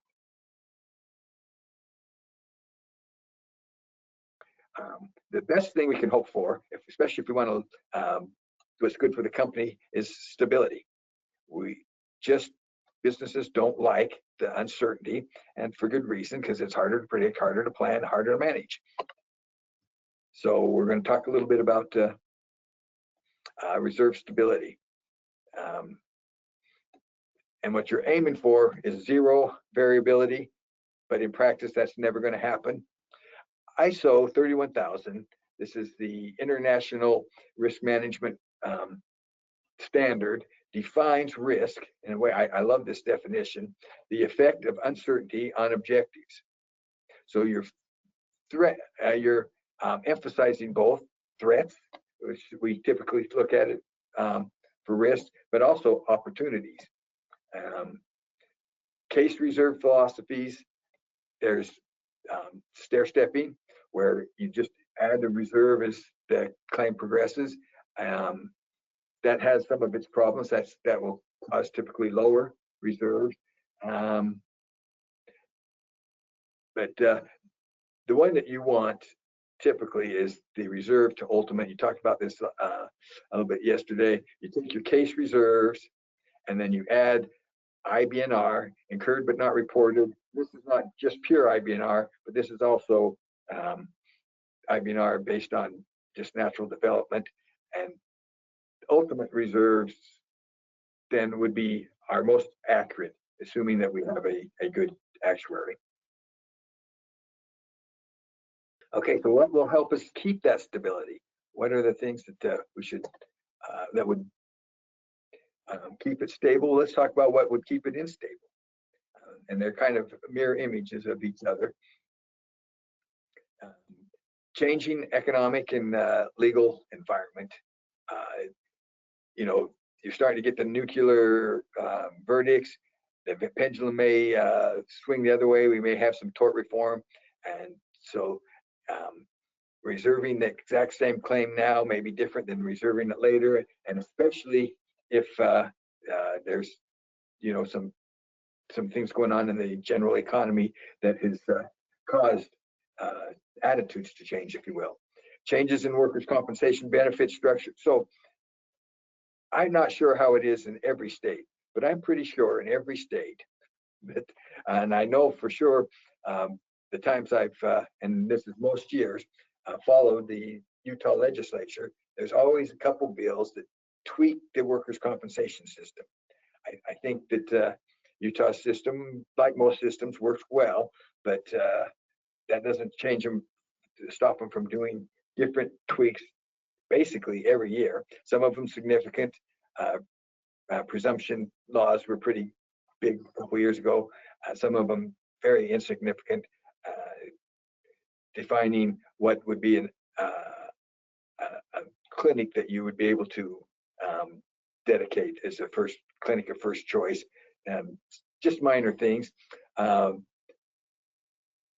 Changing the TPA will cause things to be unstable. We recently have found that out. Our previous TPA apparently, and I think we kind of knew it, systematically underestimated reserves. Our current TPA, we think is being, well, we know it's being a lot more accurate, that they're being a lot more accurate than the previous one.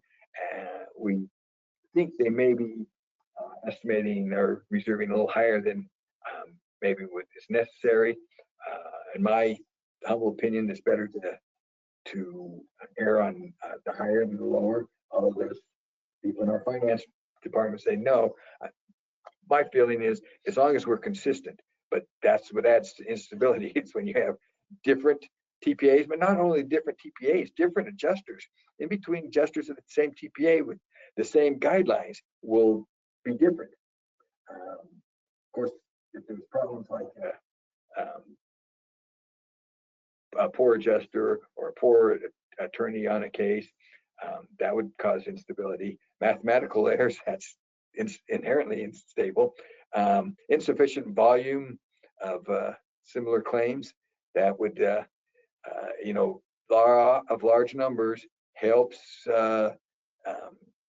with this stability. If you're only reserving that shoulder claim once every 2 years, you're probably not going to be consistent just because you don't do it often enough. So if that's the instability, how about what are the stability factors? Well, basically it's a mirror image. Large volume of similar claims, stable economic and legal environment, stable rate of inflation. If only we could get back to what we were a while ago.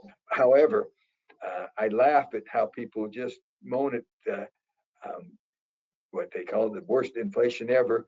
These are young people that never lived through the 70s, like some of us. Uniform procedures or explicit reserving procedures for adjusters. That, of course, helps with stability. Dedicated claims units that don't have turnover, I will add, and more stable, consistently maintaining TPAs or claim offices. One of the problems with our previous TPA, and it turned out to be a problem with TPAs all over the place, during COVID, a lot of adjusters just retired, and finding new adjusters, there was a shortage, and turnover was great because you could stay at home and get offers from other companies without hardly even lifting a finger, and that just caused some problems with the TPAs, and that was one of the problems with the old one, and instantly it was a lot smaller, but also a problem with the new one. And then if you want to be consistent, you use actuarial reviews, because the ultimate, as long as the development factors are reasonably accurate, with good math they typically are, unless there's some underlying reason, so that will stabilize reserving. All right, let's do a knowledge check. Read the scenario and respond. Ariel, the newly appointed risk manager for Xenon Construction Company, has been examining the company's construction contracts and subcontractor agreements to assess the allocation of financial responsibility for potential losses. During her review, she discovers that her predecessor neglected to enforce several key contractual obligations outlined in these agreements. Determined to address the oversight, Ariel, in collaboration with the company's legal counsel, drafts and issues multiple demand letters to initiate the enforcement process. Okay, so her predecessor was a little bit lazy on the contractual risk transfer for finance. Explain how enforcing contractual obligations of others supports risk financing. Okay, so here's a possible response. Contractual obligations such as hold harmless agreements reduce the amount of money that is paid out on claims, thus reducing the total cost of risk for an organization. By enforcing these obligations, the risk manager, claims manager, controls and manages claims, expenditures, and conserves financial resources. Anytime that you can legally take a loss and reduce it based on agreed contract, well, you should. That type of risk transfer should be inherent in the thought process when working with other companies. All right, let's talk about everybody's favorite thing, actuaries. Loud and proud, let's go right to the learning objective. Explain the role and focus of actuarial services and the risk financing decisions that may raise concerns for auditors and actuaries. So actuaries typically are outgoing. This is personal experience. I know their reputation is completely different. I have a good actuary friend, one that I work with now, and he tells me that I hope I'm not out of place, but it was pretty funny. A guy in a bar leans over to the guy next to him and says, "Want to hear an actuarial joke?" The guy next to him replies, "Well, before you tell that joke, you should know that I'm 6 foot tall, 200 pounds, and I'm an actuary. The guy next to me is 6'2", 225 pounds, and he's an actuary. And the guy sitting next to him is 6'5" and 250 pounds, and he's an actuary. Now, do you still want to tell that joke? The first guy says, no, I don't want to have to explain it 3 times. Actuaries are like all insurance people. They tend to have a negative image, but the actuaries that I know are both brilliant and very socially adjusted. It's, when he told me that, that's a joke, I just, coming from him, it was just extra funny because he was trying to make fun of people he worked with, but it was nothing like him. Still sticky. All right. Actuaries are needed, particularly for long tail claims. That would be workers' compensation, general liability, and auto liability, typically. When an organization has significant reserves, they are part of the financial makeup and need to be on the financial statements, on the balance sheet. Actuaries come up with ultimate values using loss development factors, often called LDFs, and indexing. Indexing is accounting for inflation and or the time value of money. So those are the things that that we're getting from the actuary. No.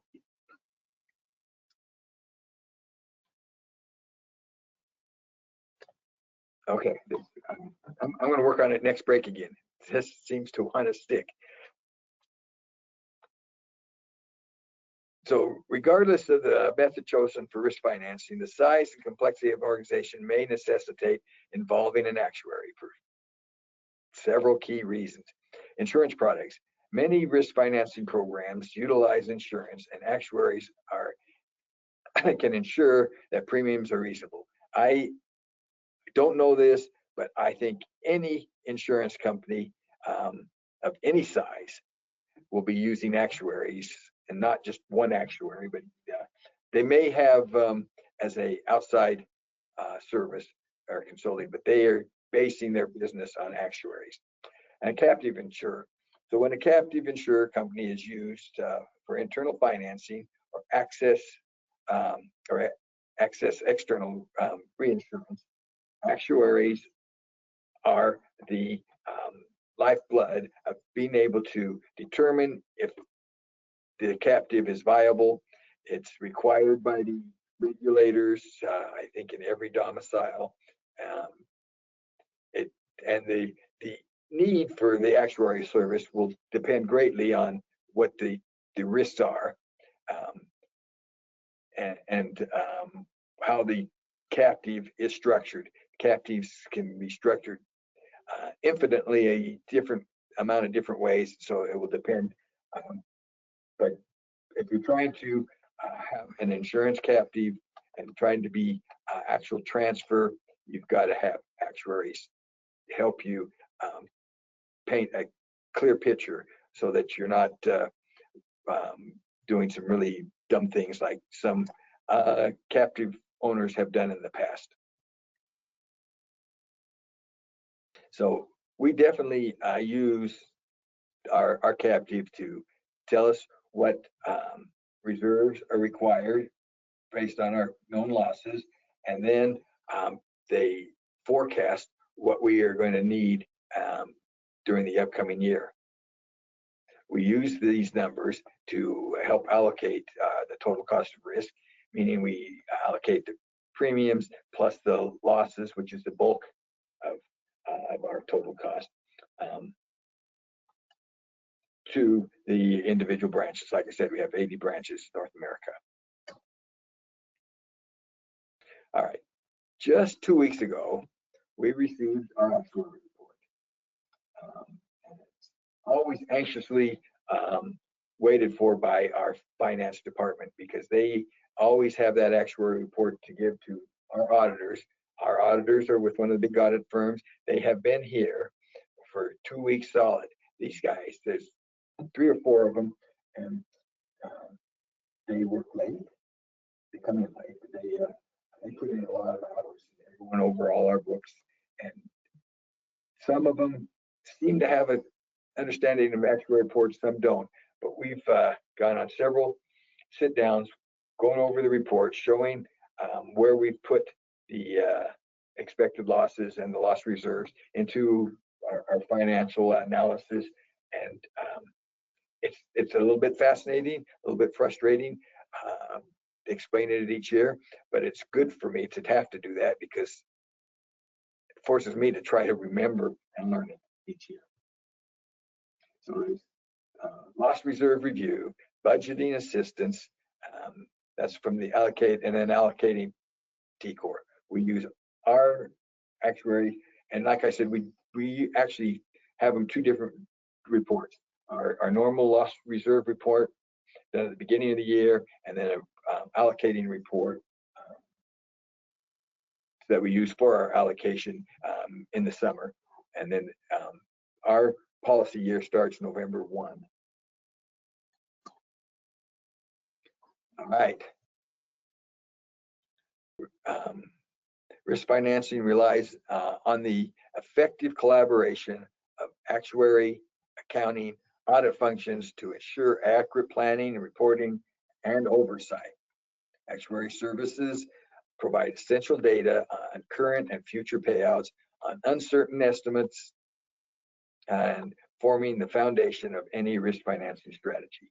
I think that says it very well.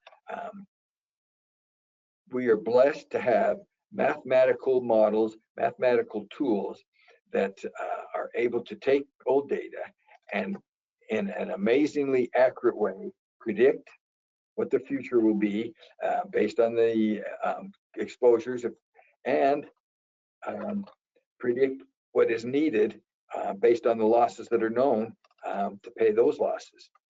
Now, inherently, your actuaries are wrong. I don't think there's any time they've even come within 0.5% of being right. And that's just me guessing, but I am shocked and amazed at how accurate, in general, actuaries are. Their reports are consistent year over year, and when they're not, we have to make a few adjustments and figure out why. I know that a couple reports ago, when we first switched TPA, they put in a whole section of explaining why they think the reserves are going up, and that's where they guessed, if you will, that the previous TPA was systematically under reserving, which there was some indication because they were doing a lot of stair stepping would be happening. But it made a financial impact 2 years into the new TPA that was enough that you could make that correlation, and it's probably right.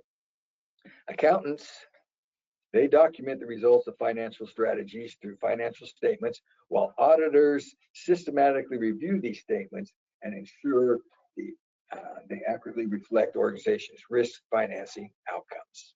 So we've got the risk management, we got the claims, we got the actuaries that take those claims, and then the accountants that take the results of the actuary report and put it in the financial statements to assure accuracy, and also to be able to use the information for actual management.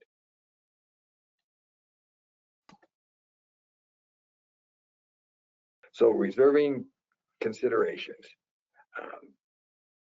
There's a lot to going into what your plan is going to do. You know, you set up your risk financing on that continuum where you say we want to retain this much, we want to transfer this much, but it's not quite that easy because you may want to transfer more because of the soft market, or you may want to transfer less because the market has become hard. All these things are based on, it should be based on organizations' mission, on their core values, on their risk appetite, their risk-taking ability. And of course, that's how you decide your retention levels, the appropriate pricing for excess insurance, reinsurance, and the implementation of monitoring, safety, and loss control programs. And these are best measured by TCOR. At least that's the way I see it. All right, adequacy of initial case reserves. Now, remember the definition of case reserves. These are the reserves that you're going to typically find on a loss run when you ask the insurance company for a loss run. They'll have amount paid, amount reserved, and total incurred. Total incurred equals paid plus the reserves. Those reserves are case reserves. Those reserves, when taken by an actuary and become, and they add the IBNR, then they become ultimate reserves.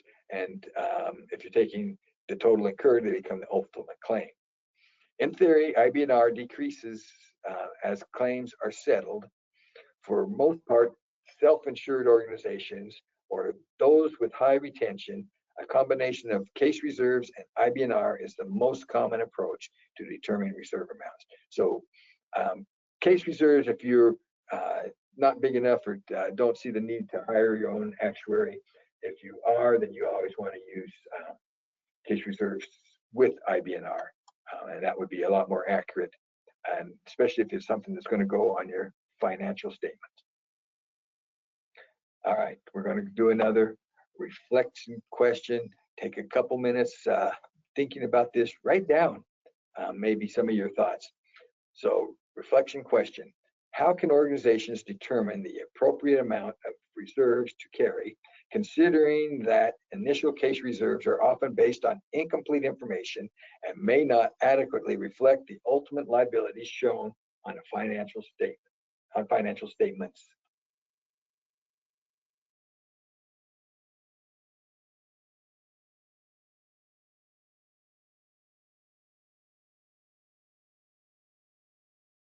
So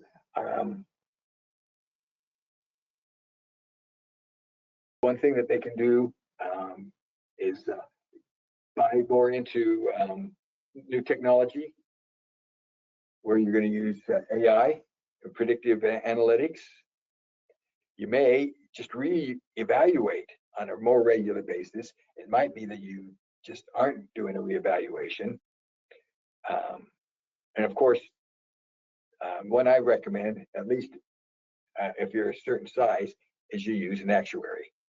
There's really no comparison on if you want to do it right. It's not doing it wrong if you're too small. An actuary is just in your budget just too much, and it's not material if it's too small for the actuary anyway. All right, they're going to give us another reflection question. In what situations should reserves be reviewed, and how can regular reserve reviews impact decision-making related to retention levels, coverage limits, and financial reporting? So just take a minute. You can write it down in the questions, or you can just write it down in your notes.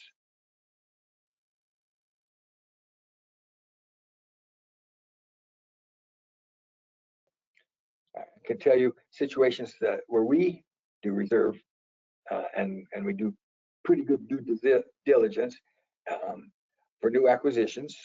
And we've had several new acquisitions recently. Most of them are small. Most of them are acquisitions where they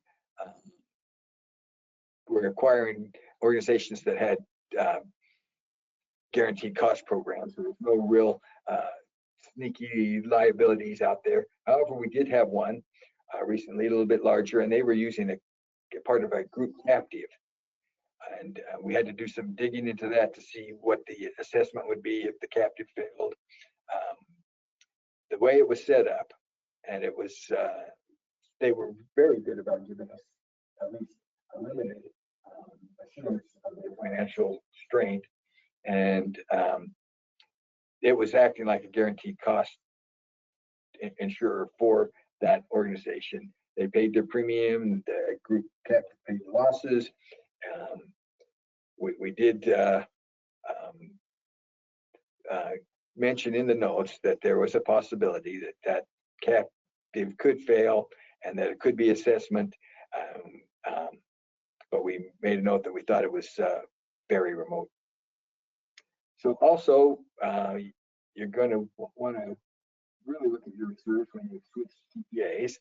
We probably should have done a better job earlier, but we're starting to look at it a lot closer now, especially after the actuaries pointed out that that was one reason that our reserves were up, was simply the reserving practice of the TPAs.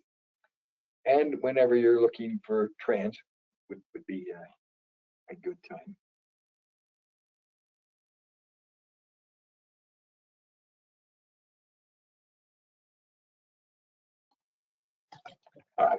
Clicker is going to be fixed here.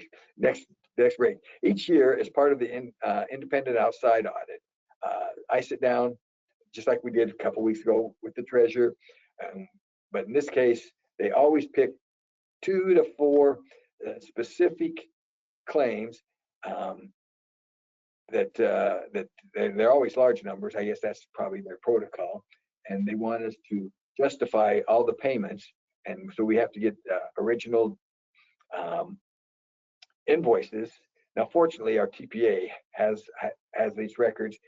The auditors come to me. They say, here's these 2 to 4 losses. We want documentation on these. And then I go to the TPA, and that's a simple request. They, like I said, our account executive is excellent. He gets it to me timely, so I get it back to the finance people timely, and they send it or hand it over to the auditors, who at least 5 years I've been here have always been happy with it. And we're going through it now. We'll see and see if make it 6 years. They have already had, like I said, some questions about the reserves, but nothing that we couldn't handle. So what is material? I've already said that, small organizations are probably not going to have anything material enough to hire an actuary.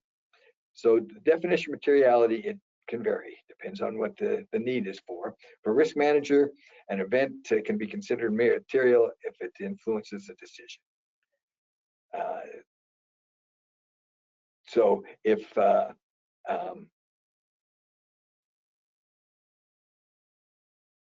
the reserve, and we require after a certain level the TPA to inform us and get authorization for reserves over a certain amount.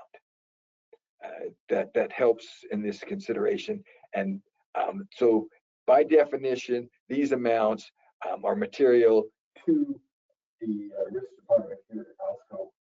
If for no other reason, just to remind them that we need to be watching over these claims, because they have potential to be large, or they're going to be large in some cases.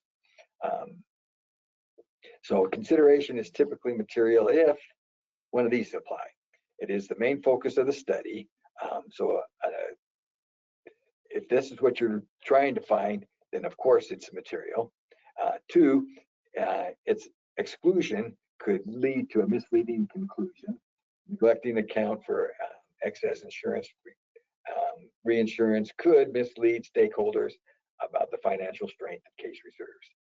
So if it matters, because enough to study it, it's material. If it might influence a conclusion or be misleading, it's material. And if it's something that needs to be put on the financial statement, it's going to be material. And I like this definition simply because I am a big fan of total cost of risk. If a loss reserve is significant to the total cost of risk, it should be identified, quantified by the risk management professional, insurance expert, or actuary. And like I said, we monitor the reserves. We are required to be flagged and actually proactively give our approval on reserves over certain levels. We've made it clear we don't want stair-stepping.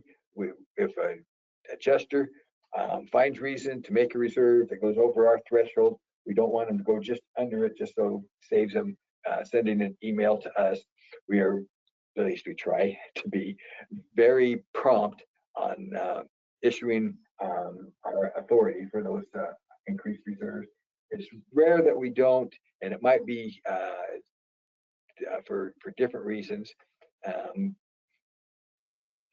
Typically, it's because the adjuster who's doing it is a junior adjuster. Not always the case, but there are some adjusters we just automatically know it's going to be okay. Some of the newer adjusters, their justification just needs to be reviewed a little closer.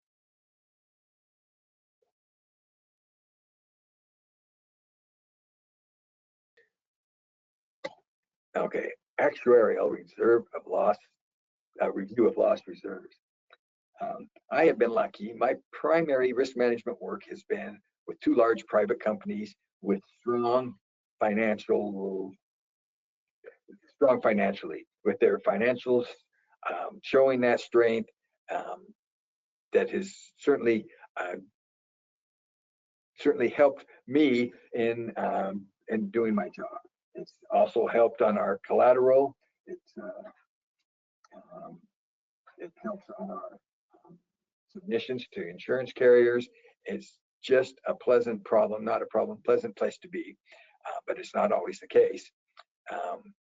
I've had to deal with some acquisitions and divestitures and changes in retention, and I'm also grateful not only that the financial strength of my two main employers as a risk manager, but also that both cases they use actuaries. Now at MTC, I already mentioned that when I got there, the deductible was $50,000. Within less than 2 years, I got it up to $500,000. Well, at $50,000, no collateral was required. At $500,000, it was required.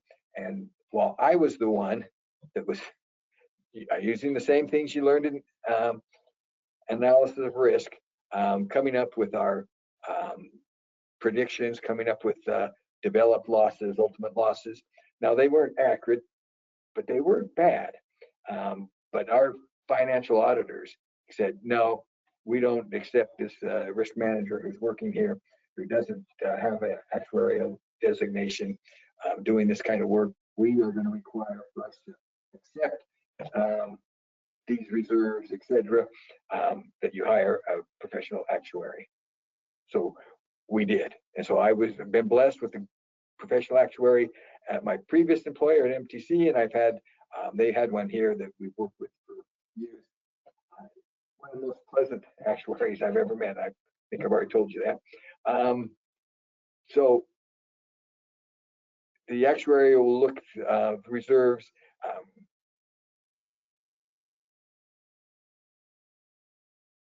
With whatever historical losses they have. In our case, we have, in some locations, over 20 years of losses. And we send it in every year to the actuaries. They are starting to drop off some years because things have changed enough that they don't really gain any accuracy, and they may be skewing things a little bit. But 5 years is great. 20 years is better. Too few years of loss data are included in the purpose of evaluating loss reserves. The historical aspect is limited. So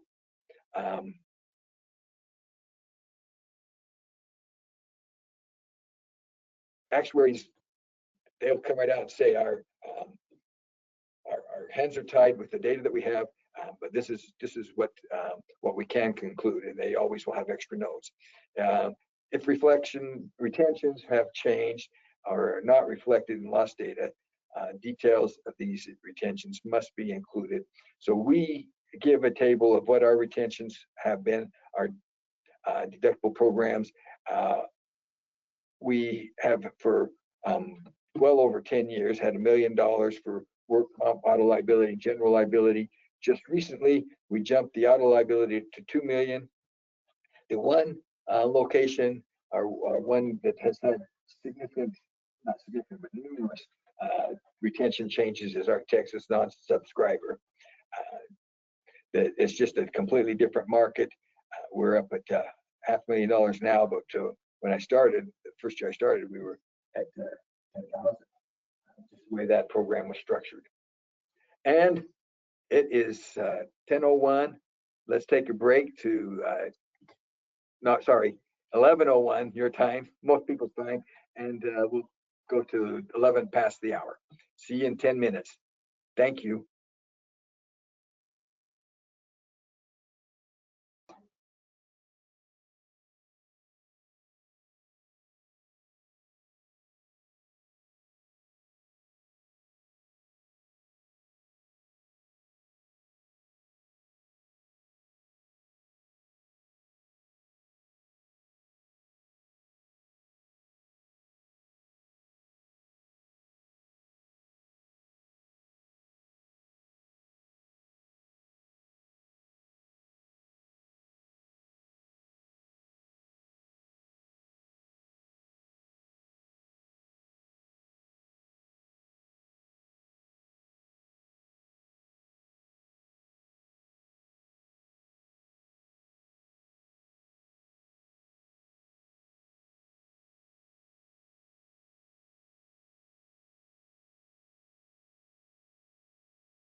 Okay, welcome back. If you don't mind, just putting in the question box that yes, you can hear and see me. Beautiful. You guys are quick. Thank you. I know you all have somewhere else you could be. You could be doing other things, and I'm thrilled that you've decided to spend 8 hours with me today, plus 8 hours yesterday, learning some of the risk financing nuances. And by doing so, helping make our communities better places to live, work, and play. As it was just mentioned, actuarial review can be used to help set proper deductibles, retentions for our risk financing plans. They're not as good at helping us to decide the upper limits of our liability towers, simply because they rely on data, and losses in the upper limits are significantly more rare. But they can, especially if you ask them, give you some guidelines. But there are probably better ways to use scenarios to come up with what would be the ideal limit given market conditions. So July 30th, 2010, it's a beautiful summer day. I am at church, and one of my buddies comes up to me, and we have a morning meeting, and says, "Hey, was that one of your locations where the prisoners escaped last night?" And I said, "Oh, where was it?" They said, "Arizona." I said, "No, we've got 2 there, but there's 20 other prisons in Arizona. It's not ours. That wouldn't happen to ours."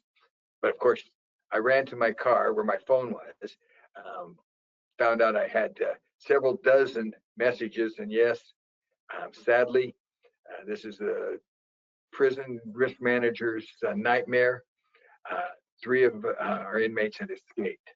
They escaped with the help of an accomplice outside who had thrown wire cutters over the fence into the no man's land. The inmates had access to the no man's land because one of them was misclassified as low security. It should have been medium, and was part of the dog program. This is a dog training. This is a wonderful program where the inmates will train dogs for adoption dogs. It's good for the inmates, it's good for the dogs, it's good for society. But we had these 3 escape. That's bad enough. When they were outside the fence, this is a big desert area. They were looking for the car. Well, one of the inmates found it first. Key was in it, and he just took off. So he figured he'd get away, and they'd be stuck in the desert. Well, ended up that the other 3, there's 2 with the accomplice, ended up carjacking someone in Arizona and driving to New Mexico, where they encountered a couple that was on vacation in New Mexico from Oklahoma, and they ended up with their trailer. They were killed and burnt in their own trailer. Another just complete nightmare. And there was evidence coming out in the news that our company was definitely at fault. We had alarms in that no man land, but they would trip so often that we were slow to go answer them. And in this case, when it tripped, that would have been the time when they were escaping. It took 30 minutes before we actually went out and checked out what was causing the alarm. And so they had a 30-minute head start. And it looked bad for us. I mean, not only have the escapees, but we have murders that look like we're going to be liable for. It turns out that they caught all of them.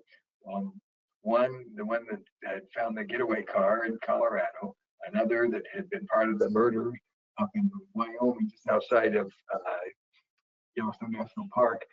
He went to a church, sang in the choir, just so he could get some meals. Somebody recognized him, and he, I think, was probably relieved. And then the accomplice plus the ringleader, they had been all over the country and came back to Arizona when they were arrested. All of them have been sentenced. The ringleader was for several life plus 40 years or something like that. And he died in custody. And the others probably will also, but they're still alive.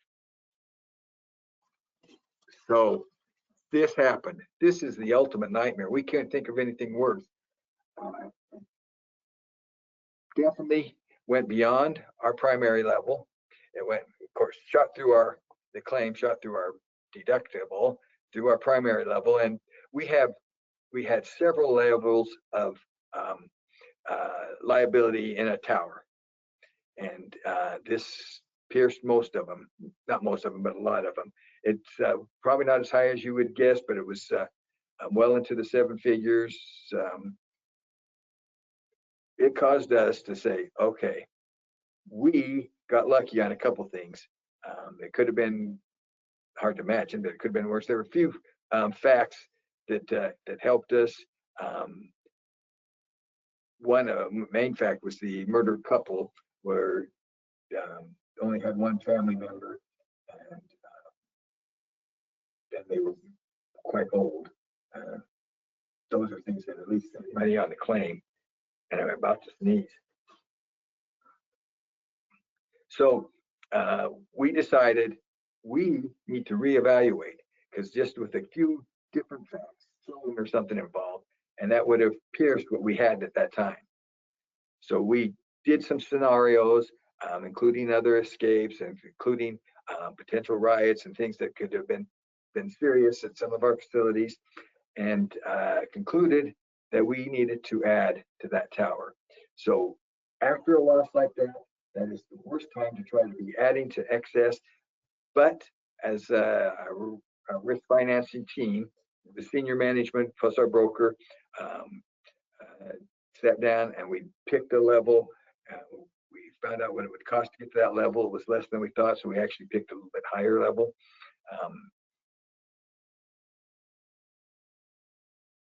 And all that to say, when you're doing risk financing, there's the deductible. It takes a lot of effort, but also you need to do some type of scenarios to figure out what the upper level should be. So actuaries, to continue the discussion, they need to understand the business. It helps them make decisions. Actuaries will sometimes decide that there's insufficient data and use some type of outside data, industry data, if you will. Even with our 20 years, it's not all the location 20 years. In fact, a couple acquisitions are only 1 year. But with all that data that our actuaries have, they still, if there's some type of outlier, will balance it with the industry data. And they've showed us a couple times where that has taken place. So even as large as we are, while the data from your own place is best, it may need supplemented. The weakest of industry data is simple. Each organization is unique, and industrial data may or may not reflect the organization's uniqueness. One thing that we did was we took the lead actuary and his assistant and toured one of our laundry facilities, just so the actuary could get a better feel for what we do. And we've insisted on underwriters doing the same. We're quick, okay. When buying or selling an organization, the reserves and the ownership of the unpaid future losses become an important consideration, both to the seller and the buyer. And interestingly enough, when we acquired the locations in Texas that we had one of our own locations that we were using workers' compensation for. We looked at the Texas non-sub program that the acquired company had in place, and rolled the numbers, went with our broker and got quotes both ways, and we've been using Texas non-subscriber ever since. There's been a couple losses, plus the market's a little bit harder. We have, in fact, this last year, quoted our Texas with Texas non-subscriber and with regular workers' compensation. It was pretty close, but still cheaper with Texas non-subscriber. That may switch. The markets are how the markets are.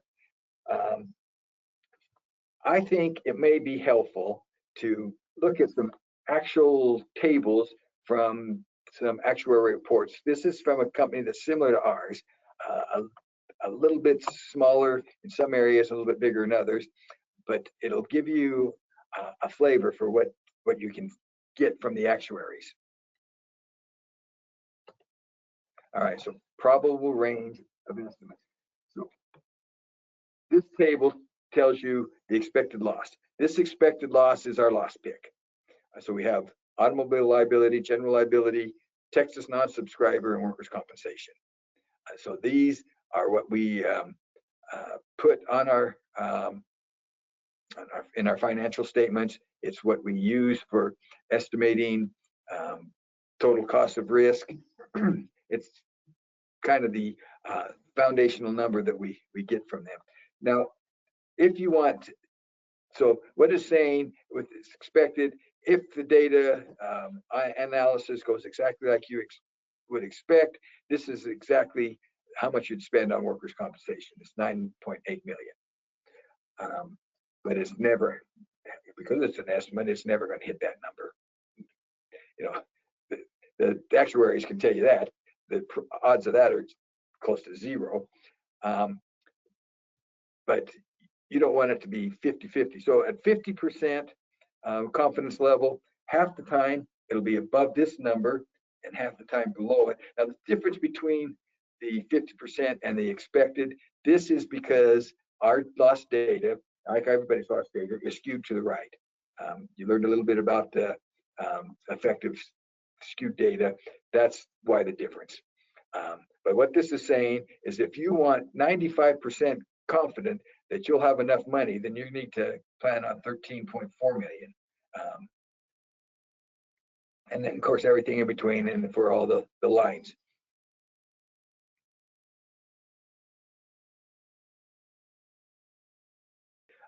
I would say loss pick would be almost the most important data that we use after the whole actuary report. All right, calculated projected losses. What you've got is trended losses. Trended, you know what that means? That means it's been adjusted for inflation.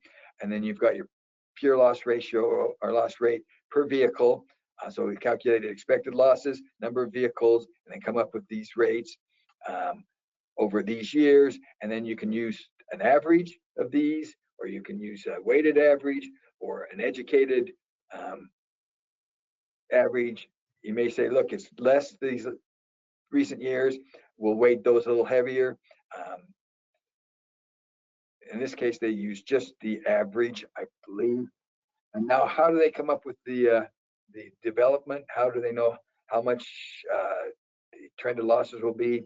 Well, they first they develop them and then they trend them. How do they develop them? Well, if you've done analysis, you know exactly how they do it. They use triangles. Now, interesting, these triangles are the ones that the actuary set up. Our RIMA system, we can just ask for this report and I'll give the report. These are the numbers, the costs at certain, so at 12 months for these years, these are losses. At 24 months and on up to as many years as they want to go back. And then these are the differences between the losses and intervals and the next interval. So that's how much it developed in those years. And so you get the 12-month development of all these years, and then you can come up with a loss development factor. Again, it can be weighted average. It can be an exact average. It can you can do it different ways. The actuaries, I trust and know best, and so the ones that they give us, although they give us options, but the ones that they use for the loss picks are well explained. All right, so you've got loss development factors that you developed in those triangles for different periods. So what you've got is, if you notice, the further back, the smaller the loss development factor, because these claims from that year are basically fully developed. You've got a 1.013 means there may be a couple claims open, but almost certainly you're done developing it. However, on a brand new year, you can see it's 2.314.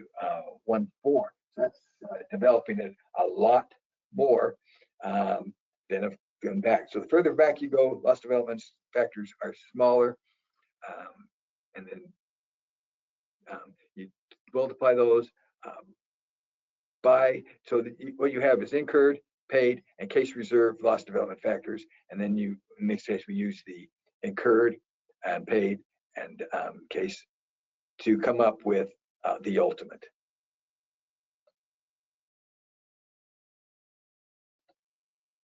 And then there's trending. Trending, of course, is for inflation. And you'll notice just the opposite with trending. The older the claim, the bigger the inflation factor. And that's because it has more years to develop or trend. So dollars from that far back are going to be, when you go to present value, worth a lot more. So that's why the trending factors are bigger the further back you go, where the loss development factors were smaller the further back you go.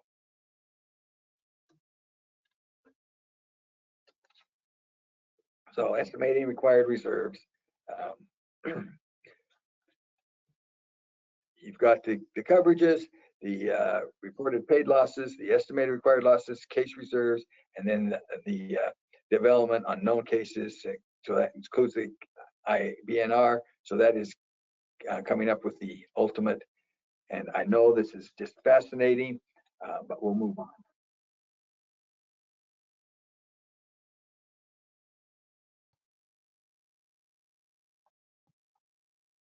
All right, knowledge check. Read the scenario and respond. Acme Dynamite Company is in the final stages of acquiring Anvil Industries. One of the major issues remaining to be decided in the purchase agreement is the existence of loss reserves and the Anvil Industries self-funded workers' compensation program, which has been managed by 3 different TPAs over the past 6 years. That's amazing. Acme's risk manager, Wiley, believes an actuary can help analyze the reserves and identify factors affecting their stability, particularly due to the frequent TPA changes.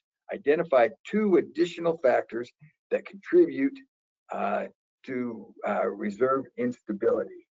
So one of the things was this changeover in TPAs. What might be some of the others? Let me just give you some. Changing the economic and legal environment in case of tort reform, changes in the workers' compensation benefits, which happens pretty much every year at most states, lack of uniform procedures for testers, changing rate of inflation, capabilities of individual attorneys. I think, there's those are the ones that were on the list, and there's probably more. And to answer that question, if you got any of those, you would have got it right. Number 2, Acme CEO does not understand why the reserves are an issue and questions why Wiley wants to hire an actuary. He says, after all, it really doesn't matter what number you provide because these reserves don't affect any real business decisions. How should Wiley respond to that statement?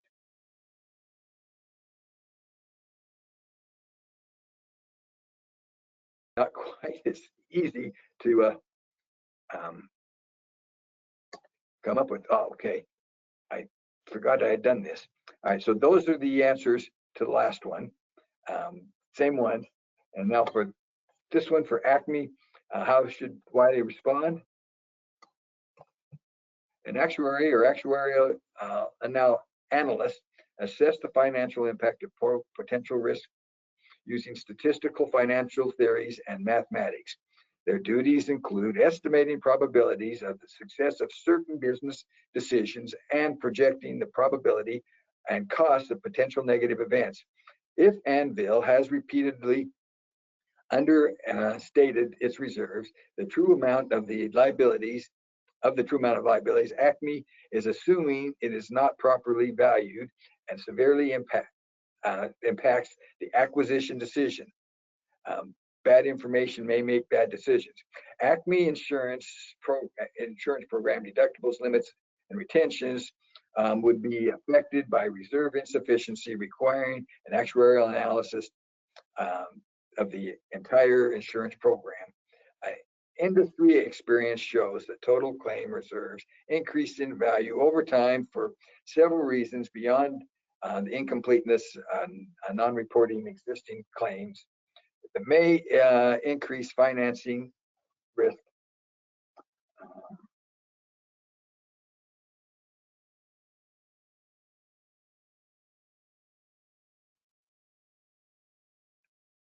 Wow, I thought I fixed it. I thought I had that fixed. Okay, discuss the term materiality of reserves from a risk manager's perspective.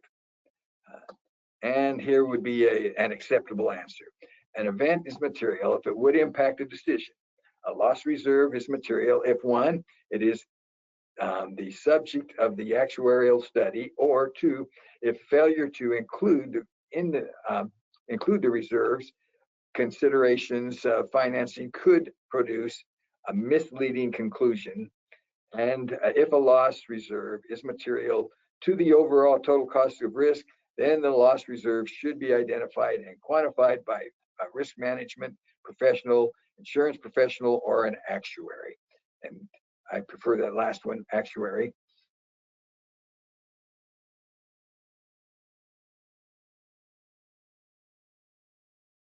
Okay, so, you know, when we recently lived through something that was incredible. And looking at it from a risk management standpoint, there's going to be a time when, especially you young people out there, your grandkids are going to come up to you and say, "Hey, Mom, Dad, were you alive during the great pandemic, COVID-19? And you'll be able to say, "Yes, I was." And you'll be able to say how incredibly it upset our day-to-day living, how amazing people had to quickly adapt to new realities that were perhaps misguided now. But at the time, we didn't know better. And it's something that compares to things in the past. In fact, this is from Rich's book, A Tedious Brief History of Insurance. The Great Plague, 1665 to 1666, London. This was the worst outbreak of plague in England since the Black Death of 1348. London lost roughly 15% of its population, while 68,596 deaths were recorded in the city. The true number was probably well over 100,000. Other parts of the country also suffered. The earliest cases of the disease occurred in the spring of 1665 in a parish outside the city walls called St. Giles in the Fields. The death rate began to rise during the hot summer months and peaked in September, when 7,165 Londoners died in 1 week. Rats carried the fleas that caused the plague. They were attracted by city streets filled with rubbish and waste, especially in the poorest areas.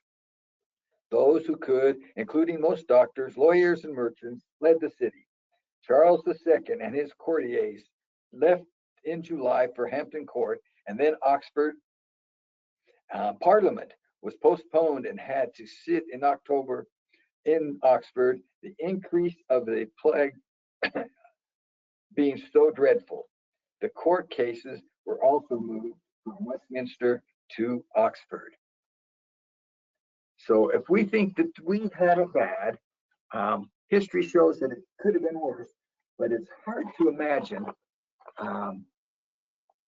It's hard to imagine that there was something as bad as COVID-19 was, and maybe something like that will happen again, but probably not in our lifetime, maybe in our grandkids' lifetime.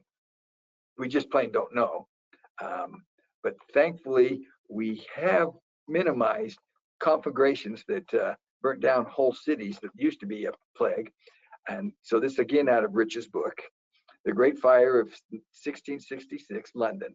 Unlike the famous Chicago fire 2 centuries later, the Great Fire of 1666 was not the result of a bit of bovine carelessness, but instead the byproduct of a sleepy baker, one Mr.